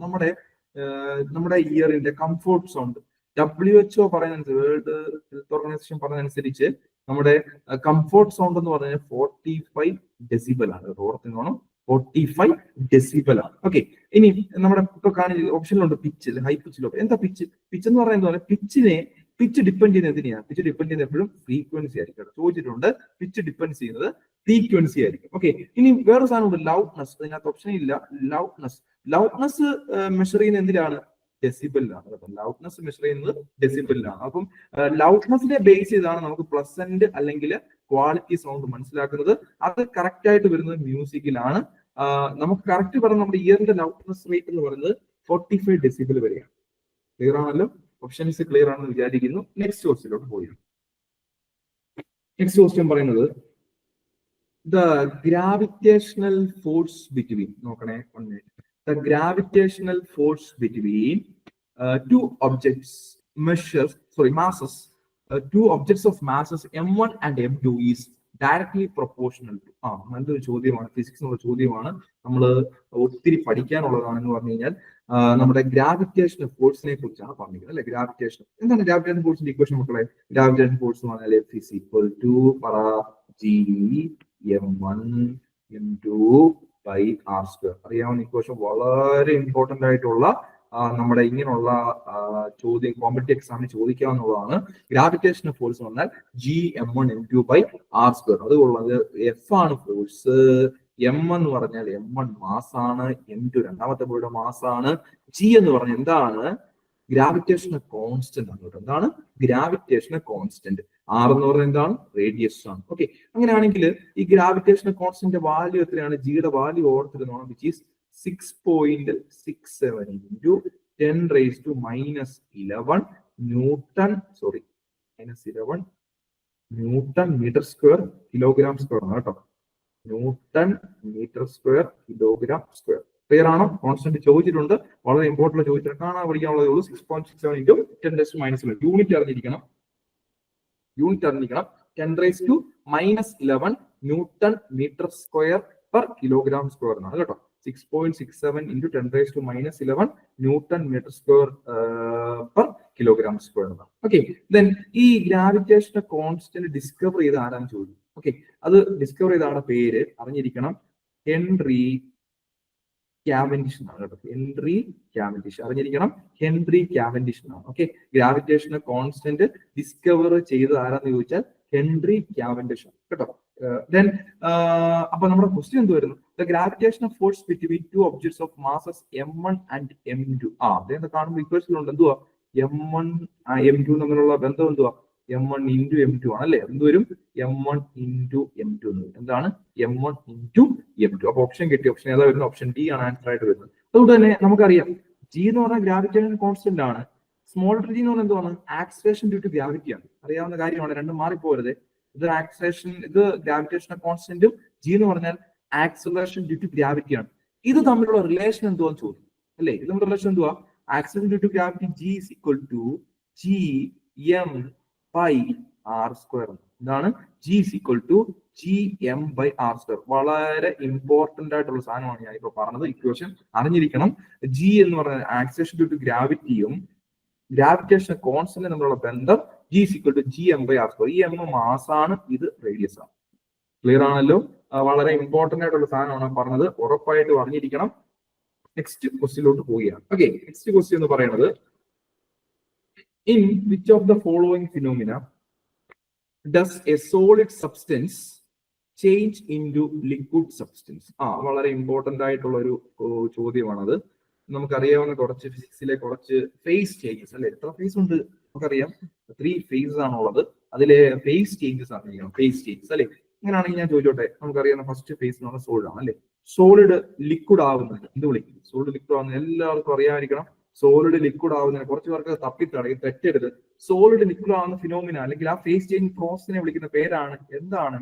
മെൽറ്റിംഗ്. അതിനെ വിളിക്കുന്ന പേരാണ് മെൽറ്റിംഗ് എന്ന് പറയും. ഓക്കെ, സോളിഡ് ലിക്വിഡ് ആവുന്നതിന് മെൽറ്റിംഗ് എന്ന് പറയും. അതുകൊണ്ട് തന്നെ മറ്റൊരു പേര് ഇത് അറിയപ്പെടുന്നത് തിരിച്ചും പറയാം അല്ലെ. സോളിഡ് ലിക്വിഡ് ആകുമ്പോൾ ലിക്വിഡ് സോളിഡ് ആകുമ്പോൾ നമുക്ക് ഇവിടെ തന്നെ പറയേണ്ടതാണ്. ഈ മെൽറ്റിംഗ് എന്നാണ് എന്താണ് അറിയപ്പെടുന്നത്? ഫ്യൂഷൻ എന്നറിയില്ല, ഫ്യൂസിങ് എന്നറിയപ്പെടുന്നത് ഇത് തന്നെയാണ് കേട്ടോ. മെൽറ്റിംഗ് തന്നെയാണ് ഫ്യൂസിങ്. നമ്മുടെ ചോദ്യം എന്തുവായിരുന്നു? In which of the following phenomena does solid substance change into liquid? Solid liquid ആയിട്ട് മാറുന്നതിനെ വിളിക്കുന്ന പേര് ഉറപ്പായിട്ടും എന്താണ് നോക്കണം. മെൽറ്റിംഗ് നമ്മുടെ ഓപ്ഷനിൽ ഇല്ല. മനസ്സിലായോ? അപ്പോഴാണ് ഞാൻ പറയുന്നത് ഫ്യൂഷൻ. തെറ്റിപ്പോകരുത്, മാറി വേണം. ഫ്യൂഷൻ എന്ന് പറഞ്ഞാലും മെൽറ്റിംഗ് എന്ന് പറഞ്ഞാലും ഒന്ന് തന്നെയാണെന്ന് മനസ്സിലാക്കണം കേട്ടോ. രണ്ടും ഒരേ ഫേസ് ആണല്ലോ നടക്കുന്നത്, അതുകൊണ്ടാണ് കേട്ടോ. അന്ന് എങ്ങനെയാണ് ഞാൻ ചോദിച്ചോട്ടെ, സോളിഡ് ഡയറക്റ്റ് വേപ്പർ ആവും. സോളിഡ് ഡയറക്റ്റ് വേപ്പർ ആവുകയാണെങ്കിൽ ആ ഫിനോമിനെ വിളിക്കുന്ന പേര് എന്താണ്? ആ ഫിനോമിനെ വിളിക്കുന്ന പേരാണ് എന്ത്? സബ്ലിമേഷൻ. എന്താണ്? സബ്ലിമേഷൻ. ഇമ്പോർട്ടന്റ് ആണ്, ചോദിക്കാം, അറിയാവുന്നതാണെന്ന് വിചാരിക്കുന്നു. Solid direct gas or vapour ആവുകയാണെങ്കിൽ ആ പ്രോസസിനെ വിളിക്കുന്ന പേരാണ് സബ്ലിമേഷൻ എന്ന് പറയും. സബ്ലിമേഷൻ അറിയാം, സബ്ലിമേഷൻ. ഓക്കെ, എന്താണ് ഈ സബ്ലിമേഷൻ? നമ്മളോട് ഒരു ഓപ്ഷൻ കണ്ടോണ്ട് പറയോ. ഈ സബ്ലിമേഷന്റെ ഓപ്പോസിറ്റ് എന്ന് പറയുന്നത് വേപ്പർ സോളിഡ് ആവും അല്ലെ. വേപ്പർ സോളിഡ് ആവുന്ന പ്രോസസിനെ വിളിക്കുന്ന പേരാണ് എന്ത്? ഡെപ്പോസിഷൻ. ഈ കാണുന്ന ഓപ്ഷൻ എന്താണ്? ഡെപ്പോസിഷൻ. ഇതാണ് വേപ്പർ സോളിഡ് ആവുന്ന, ഡയറക്റ്റ് വേപ്പർ തിരിച്ച് സോളിഡിലേക്ക് വരുന്ന പ്രോസസിനെ വിളിക്കുന്ന പേരാണ് ഡെപ്പോസിഷൻ. ക്ലിയർ ആണല്ലോ? ഈസി ആയിട്ട് കിട്ടും. നമുക്കറിയാം ഒരു കാര്യം നമ്മളൊരു ചോദ്യം ഞാൻ കണ്ടതാണ്. ആർട്ടിഫിഷ്യൽ റെയിൻ അതിനകത്തുള്ള കമ്പോണന്റ് എന്താണ്? ആർട്ടിഫിഷ്യൽ റെയിനിൽ ഓർത്തിരിക്കണം എന്താണ്? AGI ആണ് കേട്ടോ. AGI ഓർത്തിരിക്കണം. ആർട്ടിഫിഷ്യൽ റെയിൻ ഉള്ളത് AGI ആണ്. അപ്പൊ നമ്മുടെ ക്വസ്റ്റ്യൻ എന്ന് പറഞ്ഞാൽ സോൾ ഡയറക്റ്റ് ലിക്വിഡ് ആയിട്ട് മാറുന്നത് എന്താണെന്ന് ചോദിച്ചു, അറിയാം, ഫ്യൂഷൻ. ഓക്കെ, നെക്സ്റ്റ് ക്വസ്റ്റ്യനിലോട്ട് പോവുകയാണ്. The absolute refractive index of air is NCERT ടെക്സ്റ്റിൽ കിടക്കുന്ന ഒരു ഡയറക്റ്റ് ടേബിൾ ആണ് ഈ ചോദിച്ചിട്ടുണ്ട്, ഞാൻ കണ്ടിട്ടുണ്ട്. വളരെ ഇമ്പോർട്ടന്റ് ആയിട്ടുള്ള സാധനമാണ് absolute refractive index of air. അപ്പൊ നമുക്ക് അറിയണം ആദ്യം എന്തുവാണ് റിഫ്രാക്റ്റീവ് ഇൻഡെക്സ്. ഞാൻ മുമ്പ് ഒരു ലോ പറഞ്ഞില്ലേ, കോൺസ്റ്റന്റ്, അതിനെ വിളിക്കുന്ന പേരാണ്, കോൺസ്റ്റന്റ് ആണ് refractive index. Refractive index indicate ചെയ്ത N എന്നാണ്. ഓക്കെ, എന്നിന്റെ ഇക്വേഷൻ എന്ന് വെച്ചാൽ C/V ആണ്. ഇതാണ് C/V. എന്താണ് C എന്ന് പറഞ്ഞു കഴിഞ്ഞാൽ speed of light in vacuum. എവിടെയാണ്? വാക്വത്തിലുള്ള ലൈറ്റിന്റെ സ്പീഡാണ് C എന്ന് പറയുന്നത്. V എന്താണ്? V എന്ന് പറഞ്ഞാൽ speed of light in A medium. ഒരു മീഡിയത്തിലുള്ള ലൈറ്റിന്റെ സ്പീഡാണ് V എന്ന് പറയുന്നത്. C എന്ന് പറഞ്ഞാൽ വാക്വത്തിലുള്ള ലൈറ്റിന്റെ സ്പീഡാണ്. ഓക്കെ, ശരിക്കും പറഞ്ഞാൽ ഈ മീഡിയം എന്ന് പറഞ്ഞാൽ എന്തുവാ? ഒരു പാർട്ടിക്കിൾ ഉള്ള ഏരിയ വിളിക്കുന്നതാണ് ഈ മീഡിയം എന്ന് പറയുന്നത്. പാർട്ടിക്കിൾ ഉള്ള ഏരിയ ആണ് ശരിക്കും മീഡിയം എന്ന് പറയുന്നത്. അങ്ങനെയാണ് ഞാൻ ചോദിച്ചോട്ടെ, ഈ പാർട്ടിക്കിളിന്റെ എണ്ണം കൂടുതലാണെങ്കിൽ, പാർട്ടിക്കിൾസ് കൂടുതലാണെങ്കിൽ അതിനെ നമ്മൾ വിളിക്കുന്ന പേരെന്തുവാ? ഡെൻസർ മീഡിയം എന്ന് പറയും. എന്താണ്? Denser medium. അങ്ങനെ പാർട്ടിക്കിൾ കുറവാണെങ്കിൽ ആ ഏരിയ, അതിനെ വിളിക്കുന്ന പേരെന്തുവാണ്? Rarer medium. ഇത് ഞാൻ നേരത്തെ പറഞ്ഞിട്ടുണ്ട്. Denser medium, rare medium. മറ്റു രീതിയിൽ പറയുകയാണെങ്കിൽ ഡെൻസിറ്റി കൂടിയ മീഡിയമാണ് ഡെൻസർ മീഡിയം, ഡെൻസിറ്റി കുറഞ്ഞ മീഡിയമാണ് റെയറർ മീഡിയം. അങ്ങനെയും പറയും. ഓക്കെ, അങ്ങനെയെങ്കിൽ പാർട്ടിക്കിൾ ഇല്ലാത്ത പാർട്ടിക്കിളെ ഇല്ല, അവിടുത്തെ മീഡിയത്തെ വിളിക്കുന്ന പേരെന്തോ എല്ലാവർക്കും എന്താ? അതാണ് വാക്വം. ഓക്കെ, ഇനി അറിഞ്ഞിരിക്കണം നമ്മുടെ ചോദ്യം അതൊന്നുമല്ല. Absolute refractive index of air ആണ് ചോദിച്ചത്. ആർക്ക് കാണാൻ പഠിക്കണം, കുറച്ച് റിഫ്രാക്റ്റീവ് ഇൻഡെക്സ് പറയാൻ പഠിച്ചോണം. ഒന്ന്, എയറിന്റെ റിഫ്രാക്റ്റീവ് ഇൻഡെക്സ്. എയറിന്റെ എന്ന് പറയുന്നത് 1.0003 ആണ്. ആൻസർ ഉണ്ട് 1.003. ആൻസർ ഓപ്ഷനിൽ കിട്ടിയിട്ടുണ്ട്. ഓക്കെ, എയറിന്റെ റിഫ്രാക്റ്റീവ് ഇൻഡെക്സ് എപ്പോഴും 1.003 ആണ്. അതുകൊണ്ട് തന്നെ ഡയമണ്ടിന്റെ റിഫ്രാക്റ്റീവ് ഇൻഡെക്സ് ചോദിച്ചിട്ടുണ്ട്. ഡയമണ്ട് റിഫ്രാക്റ്റീവ് ഇൻഡെക്സ് 2.42 ആണ്. NCERT ടെക്സ്റ്റിലുള്ളതാണ് 2.42. ഓക്കെ, അതുകൊണ്ട് തന്നെ പിന്നെ ചോദിച്ചിട്ടുള്ള വാട്ടർ റിഫ്രാക്റ്റീവ് ഇൻഡെക്സ് എത്ര മക്കളെ? 1.333. 1.333. ഓക്കെ, പിന്നെ ഉള്ളതാണ് ഐസിന്റെ റിഫ്രാക്റ്റീവ് ഇൻഡെക്സ് എത്രയാണ്? 1.31 എന്ന് പറയും. എത്രയാണ്? 1.31. ഓർമ്മ പഠിക്കാനുണ്ട്. ഗ്ലാസിന്റെ റിഫ്രാക്റ്റീവ് ഇൻഡെക്സ് അറിയാമോ? 1.5 ആണ് കേട്ടോ. എത്രയാണ്? 1.5. ഈ പറയുന്ന റിഫ്രാക്റ്റീവ് ഇൻഡെക്സ് ഒക്കെ ഒന്ന് പഠിച്ചു വെച്ചോണം. ഏതെങ്കിലും ചോദിക്കാം, അത് നമ്മൾ കണ്ടുപിടിക്കാൻ നമ്മൾ പോകാൻ പറ്റത്തില്ല, നമ്മൾ കാണാൻ പഠിച്ചു വെക്കാനേ പറ്റത്തുള്ളൂ. എയറിന്റേത് 1.003, then diamond 2.42, water 1.333, ice 1.31, glass 1.5 എന്നാവും. ഓക്കെ, ക്ലിയർ ആണെന്ന് വിശ്വസിക്കുന്നു. 16th ക്വസ്റ്റ്യൻ ക്രിസ്റ്റൽ ക്ലിയർ ആണ്. ഓക്കെ ആണല്ലോ. നെക്സ്റ്റ് ക്വസ്റ്റ്യനിലോട്ട് പോവുകയാണ്. നെക്സ്റ്റ് ക്വസ്റ്റ്യൻ പറയുന്നത്, work done by a passenger standing on a platform holding a suitcase weighing 10 kilogram is. അങ്ങനത്തെ ചോദ്യമുണ്ട്. നമ്മൾ ചെയ്യാനൊന്നും പോകരുത്. നോക്കണം, ഒരു പാസഞ്ചർ ഉണ്ട്, പുള്ളി ഒരു പ്ലാറ്റ്ഫോമിൽ നിൽക്കുകയാണ്. പുള്ളിയുടെ കയ്യിൽ എന്തുണ്ട്? ഒരു സൂട്ട് കേസ് ഉണ്ട്, അതിനകത്ത് വെയിറ്റ് ഉണ്ട് 10 kilogram. ഓക്കെ, ഇവിടുത്തെ വർക്ക് എത്രയാണ് ചോദ്യം. ഞാൻ ഒറ്റയടിക്ക് പറയും വർക്ക് എന്താ? വർക്ക് 0 ആയിരിക്കും. കാരണം എന്തോ? പുള്ളി പണിയൊന്നും ചെയ്തില്ല, പുള്ളി അങ്ങോട്ട് പോകുന്നില്ല, വർക്ക് 0 ആയിരിക്കും. കാരണം പുള്ളിയുടെ ഇപ്പൊ നിൽക്കുന്ന സ്റ്റാൻഡിങ് പൊസിഷൻ റെസ്റ്റ് ആണ്, വെയിറ്റ് മുകളിലോട്ടാണ്, രണ്ടും ഒരേ ആംഗിളിലാണ്. സോ വർക്ക് 0 ആയിരിക്കും. ഒന്നുകൂടെ പറയാം, മനസ്സിലായില്ല? ഒന്നുകൂടെ പറയാം കേട്ടോ. വർക്കിനുള്ള ഇക്വേഷൻ ഞാൻ പഠിപ്പിച്ചിട്ടുണ്ട്, വിച്ച് ഈസ് FDS cos θ. എന്താണ് FDS cos θ? ഇത് എപ്പോഴും ചോദിക്കുന്നതാണ്, പഠിച്ചു വെച്ചോ, ഇമ്പോർട്ടന്റ്, ഓർത്ത് വെച്ചോ, ഇമ്പോർട്ടന്റ്. FDS cos θ. F എന്ന് പറഞ്ഞാൽ ഫോഴ്സ് ആണ്, TS അല്ലെങ്കിൽ FS എന്ന് പറയാം. DS എന്ന് പറഞ്ഞാൽ ഡിസ്പ്ലേസ്മെന്റ് ആണ്, ദെൻ cos θ ആംഗിൾ ആണ്, അത് മേഡ് ചെയ്യുന്ന ആംഗിൾ ആണ്, ഫോഴ്സും ഡിസ്പ്ലേസ്മെന്റ് എന്ന് പറഞ്ഞു കഴിഞ്ഞാൽ ഇവിടെ 3 കേസ് വരും. ഒന്നാമത്തെ കേസ് എന്ന് പറഞ്ഞു കഴിഞ്ഞാൽ നമ്മുടെ ഫോഴ്സും അതുകൊണ്ട് തന്നെ ഡിസ്പ്ലേസ്മെന്റ് DS-ഉം മേക്ക് ചെയ്യുന്ന ആംഗിൾ θ 0 ഡിഗ്രി ആണ് എന്ന് പറഞ്ഞാൽ എങ്ങനെ ഇരിക്കുന്നു? F എന്ന് പറഞ്ഞാൽ ഇങ്ങോട്ട്, DS-ഉം അങ്ങോട്ട്, അപ്പൊ ആംഗിൾ എത്ര? 0. ഈ ഒരു കേസിൽ വർക്ക് എന്ന് പറയുന്നത് എപ്പോഴും എന്തായിരിക്കും? പോസിറ്റീവ് ആയിരിക്കും. Very very important. Okay, then രണ്ടാമത്തെ കേസ് പറയുന്നത് വർക്കും DS-ഉം മേഡ് ചെയ്യുന്ന ആംഗിൾ 180 ഡിഗ്രിയാണ്. ഓക്കെ എന്ന് പറഞ്ഞാൽ എങ്ങനെ ഇരിക്കും മക്കളെ? നോക്കിയേ, ഫോഴ്സ് ഇങ്ങോട്ട്, ഡിസ്പ്ലേസ്മെന്റ് നേരെ ഓപ്പോസിറ്റ്, വിപരീതം. ഓക്കെ, ഇങ്ങനെ ഒരു ഓപ്പോസിറ്റ് അല്ലേ? അപ്പൊ എത്ര ആംഗിൾ? 180 ഡിഗ്രി. 180 ഡിഗ്രി ആണെങ്കിൽ വർക്ക് എന്ന് പറയുന്നത് നെഗറ്റീവ് ആയിരിക്കും. അതെന്താ വർക്ക് നെഗറ്റീവ് വരുന്നു? മനസ്സിലായില്ലേ? നോക്കിയേ, FDS കോസ് തീറ്റ എന്നല്ലേ? കോസ് 180 വരുന്നില്ലേ? കോസ് 180 എത്ര? -1 അല്ലേ? അപ്പം ആരും എപ്പോഴും മൈനസ്, അതുകൊണ്ടാണ് കേട്ടോ negative. Okay, then third equation എന്ന് പറഞ്ഞു കഴിഞ്ഞാൽ കേട്ടോണം, വർക്കും അതുകൊണ്ട് ഡിസ്പ്ലേസ്മെന്റും മേഡ് ചെയ്യുന്ന ആംഗിൾ 90 ഡിഗ്രി. അതെങ്ങനെയാ പറയുന്നത്? നോക്കിയേ, ഫോഴ്സ് ഇങ്ങോട്ടാണ് കൂടുതൽ, പക്ഷെ സ്ഥാനം പോയത് അങ്ങോട്ടാണ്, മുകളിലോട്ട്. കണ്ടോ? അപ്പൊ ആംഗിൾ എത്ര? 90 ഡിഗ്രി. ഫോഴ്സ് ഇങ്ങോട്ടാണ് കൊടുത്തത്, ആംഗിൾ മുകളിലോട്ട്. ഓക്കെ, അങ്ങനെ വരുമ്പോൾ ഉറപ്പായിട്ടും കോസ് 90 എന്ന് വരും അല്ലെ? F.ds into cos 90. കോസ് 90 എത്ര മക്കളെ? എല്ലാവർക്കും അറിയാം, 0 ആണേ. അപ്പം വർക്ക് എന്ത് വരും? വർക്ക് എന്തുമായിരിക്കും? 0 വരും. ഇത് പഠിച്ചു വെച്ചോ. നിങ്ങൾ എഴുതാൻ പോകുന്ന പരീക്ഷയ്ക്ക് ക്വസ്റ്റ്യൻ പേപ്പറിൽ കാണുന്ന ക്വസ്റ്റ്യൻ ആണ്. പേപ്പറിൽ കാണാൻ പോകുന്ന ക്വസ്റ്റ്യൻ ആണ് ഈ പറയുന്നത്. ക്വസ്റ്റ്യൻ പേപ്പർ എന്ന് പറയുമ്പോൾ പേപ്പർ ആയിരിക്കത്തില്ല, നിങ്ങൾ കമ്പ്യൂട്ടറിലാണ് എക്സാം എഴുതുന്നത്, അതല്ലേ ഉദ്ദേശിച്ചത്?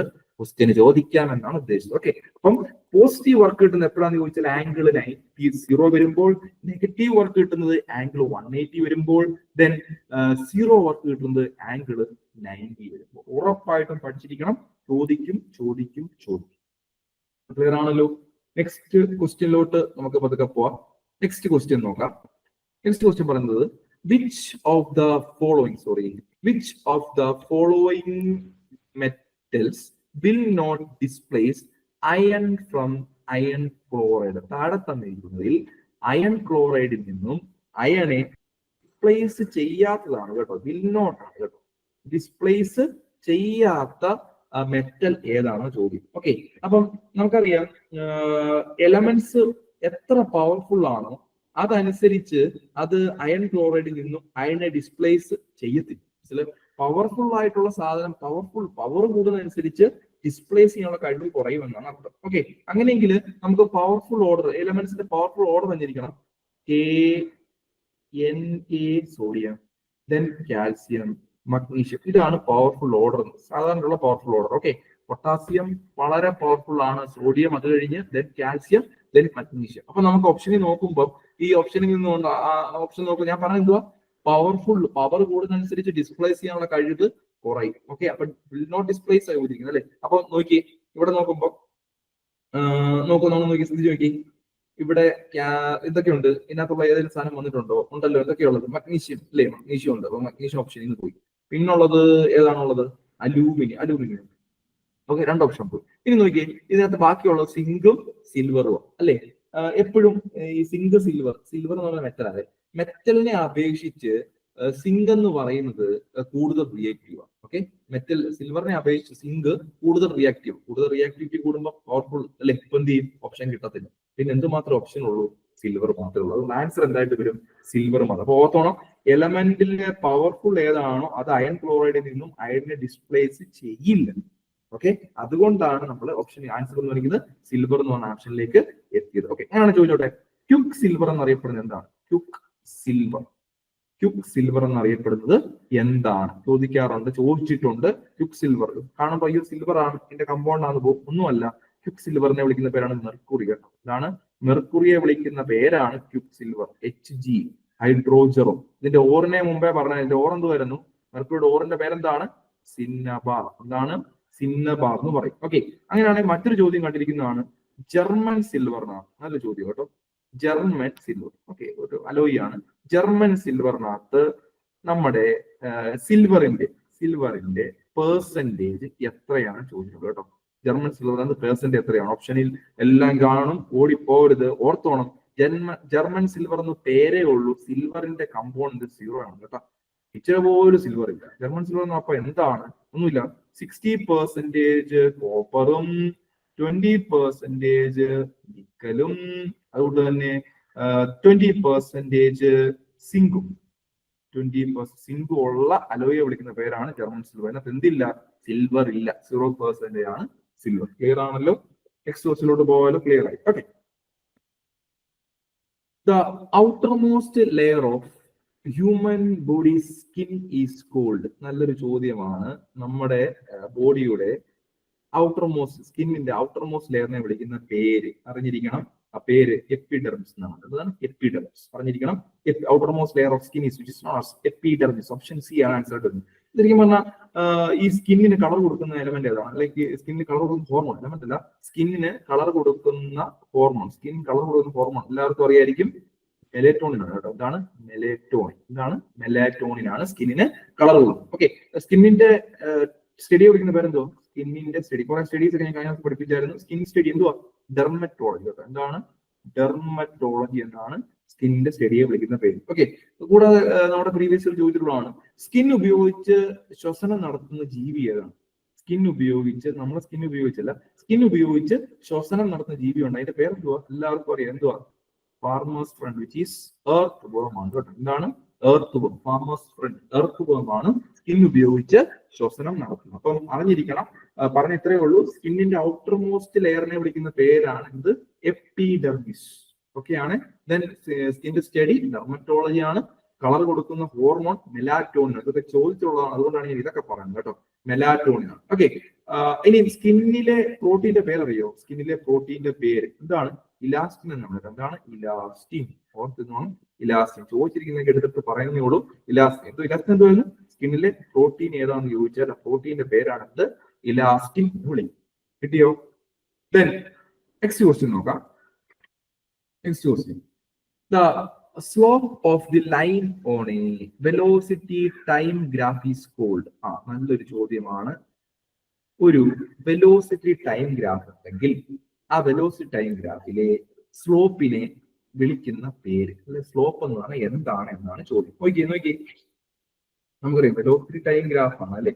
വെലോസിറ്റി നമുക്കറിയാം. വെലോസിറ്റി ഇക്വേഷൻ നമുക്കറിയാം. വെലോസിറ്റിയുടെ equation, velocity is equal to പറഞ്ഞേ ഡിസ്റ്റൻസ് അല്ലെ, ഡിസ്റ്റൻസ് ബൈ ടൈം അറിയാം. Distance by time. ആക്സിലറേഷന്റെ ഇക്വേഷൻ എന്തുവാ മക്കളെ? ആക്ഷൻ എന്ന് പറയുന്നത് എന്താണ്? Velocity by time. ചോദ്യം എന്താണ്? വെലോസിറ്റി ടൈം ഗ്രാഫ് എടുക്കുകയാണെങ്കിൽ അല്ലെ, വെലോസിറ്റി ടൈം ഗ്രാഫ്, അപ്പം വെലോസിറ്റിയും ടൈമും തമ്മിലുള്ള ഗ്രാഫ് എടുക്കുകയാണെങ്കിൽ അവിടെ കാണിക്കുന്ന സാധനം എന്തുമായിരിക്കും എപ്പോഴും? ആക്സിലറേഷൻ. കാരണം വെലോസിറ്റി ബൈ ടൈം അല്ലേ. വെലോസിറ്റി ടൈം എടുക്കുമ്പോൾ എന്തായിരിക്കും വരുന്നത്?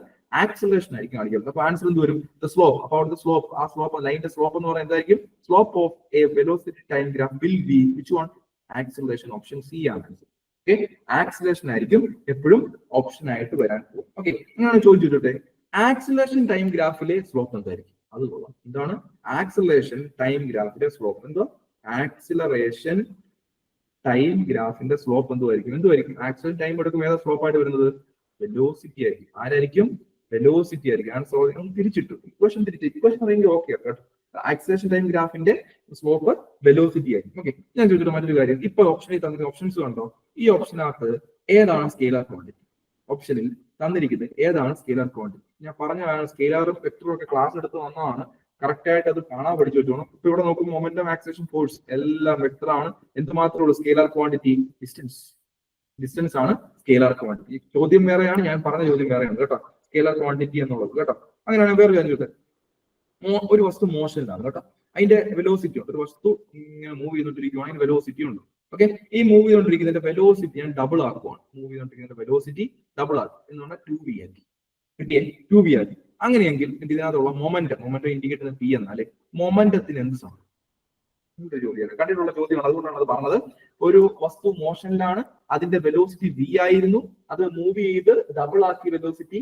അപ്പോൾ അതിന്റെ മൊമെന്റം എന്ന് പറയുന്നത്, മൊമെന്റത്തിന് എന്ത് സംഭവിക്കും? നമുക്കറിയാം മൊമെന്റത്തിന്റെ ഇക്വേഷൻ എന്തോ മക്കളെ? P is equal to mass into velocity എന്നാണ്. എന്താണ്? P is equal to mass into velocity. Okay, അപ്പൊ മാസ് വസ്തുവിന് രണ്ടും ഒരേ മാസ് തന്നെയാണ് പോയിക്കൊണ്ടിരിക്കുന്നത്. വെലോസിറ്റി എന്ത് ചെയ്തു? ഡബിൾ ആക്കി. ഡബിൾ ആക്കുമ്പോൾ സ്വാഭാവികമായിട്ട് മൊമെന്റം എന്താകും? ഡബിൾ ആകും. അപ്പൊ ആൻസർ എന്ത് വരും?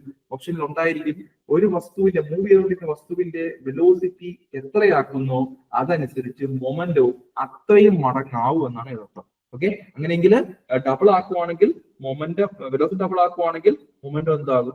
ഡബിൾ ആകും. ക്ലിയർ ആണോ? കറക്റ്റ് ആയിട്ട് കിട്ടുന്നുണ്ടല്ലോ. അപ്പം ഒരു ഡിസ്റ്റൻസ് വെലോസിറ്റി ടൈം ഗ്രാഫിന്റെ സ്ലോപ്പ് ചോദിച്ചാൽ ആക്സിലറേഷൻ ആണ്. അങ്ങനെയാണെങ്കിൽ ഡിസ്റ്റൻസ് ടൈം ഗ്രാഫ് ആണ് ചോദിക്കുന്നെങ്കിലോ, ഡിസ്റ്റൻസ് ടൈം ഗ്രാഫിന്റെ ഈ സ്ലോപ്പ് എന്തോ ചോദിച്ചാൽ എന്ത് നോക്കളെ? വെലോസിറ്റി ആയിരിക്കും കേട്ടോ. വെലോസിറ്റി ആയിരിക്കും അതിന്റെ equation. Velocity is equal to distance by time, acceleration is equal to velocity by time എന്ന് കറക്റ്റ് ആയിട്ട് അറിഞ്ഞിരിക്കും. ക്ലിയർ ആണോ? നമുക്ക് ഇത്രയും പറഞ്ഞ കാര്യങ്ങൾ ക്ലിയർ ആണല്ലോ. അങ്ങനെയെങ്കിൽ നമ്മൾ ഇത്രയും കുറെ കാര്യങ്ങൾ ഡിസ്കസ് ചെയ്ത കാര്യങ്ങളെല്ലാം ക്ലിയർ ആണെന്ന് വിശ്വസിക്കുന്നു. കറക്റ്റ് ആയിട്ട് വീണ്ടും റിപ്പീറ്റ് ചെയ്ത് പഠിച്ചുകൊണ്ടിരിക്കുക. എന്നാൽ മാത്രമേ നമുക്ക് എന്ത് കിട്ടത്തുള്ളൂ? ആൻസർ ഏത് ക്വസ്റ്റ്യൻ ആണോ ചോദിക്കുന്നത് അതനുസരിച്ച് ആൻസർ ചെയ്യാൻ പറ്റത്തുള്ളൂ. അതുകൊണ്ട് കറക്റ്റ് ആയിട്ട് അറിഞ്ഞിരിക്കണം. ഞാൻ കുറെ ക്വസ്റ്റ്യൻസ് പ്രീവിയസ് ഇയർ ക്വസ്റ്റ്യൻസും മൾട്ടിപ്പിൾ ചോയ്സ് ക്വസ്റ്റ്യൻസും ഒക്കെ ഇതിനകത്ത് ആഡ് ചെയ്തിട്ടുണ്ട്. അതനുസരിച്ചാണ് നമ്മൾ മുന്നോട്ട് പോയിക്കൊണ്ടിരിക്കുന്നത്. കറക്റ്റ് ആയിട്ട് കിട്ടിയാൽ മാത്രമേ നിങ്ങൾക്ക് എക്സാമിന് ഓപ്ഷൻസ് കാണുമ്പോൾ എത്തരുത്. അതിനുവേണ്ടിയാണ് പറയുന്നത്. മാക്സിമം നോക്കി വേണം ആൻസർ കണ്ടുപിടിക്കാനായിട്ട്. കുറെ ഇക്വേഷൻസ് ഒക്കെ പറഞ്ഞിട്ടുണ്ട്, കുറെ കണ്ടീഷൻസ് പറഞ്ഞിട്ടുണ്ട്. അതനുസരിച്ചാണ് കാര്യങ്ങൾ പോയിക്കൊണ്ടിരിക്കുന്നത്. നിങ്ങൾ എത്രമാത്രം ബൈഹേർട്ട് ചെയ്ത് പഠിച്ചിട്ടുണ്ടോ എങ്കിൽ മാത്രമേ നിങ്ങൾക്ക് എന്ത് ചെയ്യാൻ പറ്റത്തുള്ളൂ, ആൻസർ കൊടുക്കാനായിട്ട് പറ്റത്തുള്ളൂ. ഓക്കെ, അപ്പം ഇന്ന് പറഞ്ഞ ടോപ്പിക്സ് അല്ല, ഇന്ന് പറഞ്ഞ ക്വസ്റ്റ്യൻ ചെയ്യുമ്പോൾ എല്ലാം ടോപ്പിക്സ് ഇവിടെ പറയുന്നുണ്ട്. ടോപ്പിക്സ് എല്ലാം ക്ലിയർ ആണെന്ന് വിശ്വസിക്കുന്നു. എല്ലാം കറക്റ്റ് ആയിട്ട് പഠിച്ച് മുന്നോട്ട് പോവുക. നല്ലൊരു റാങ്ക് അല്ലെങ്കിൽ നല്ലൊരു മാർക്ക് സ്കോർ ചെയ്യാൻ വേണ്ടി മാക്സിമം നമ്മൾ എഫേർട്ട് ഇടുക. എഫേർട്ട് ഇട്ടാൽ മാത്രമേ നമുക്ക് റിസൾട്ട് കിട്ടത്തുള്ളൂ. അപ്പം ഇന്നത്തെ ക്ലാസ് ഇവിടെ നിർത്തുകയാണ്. Thank you.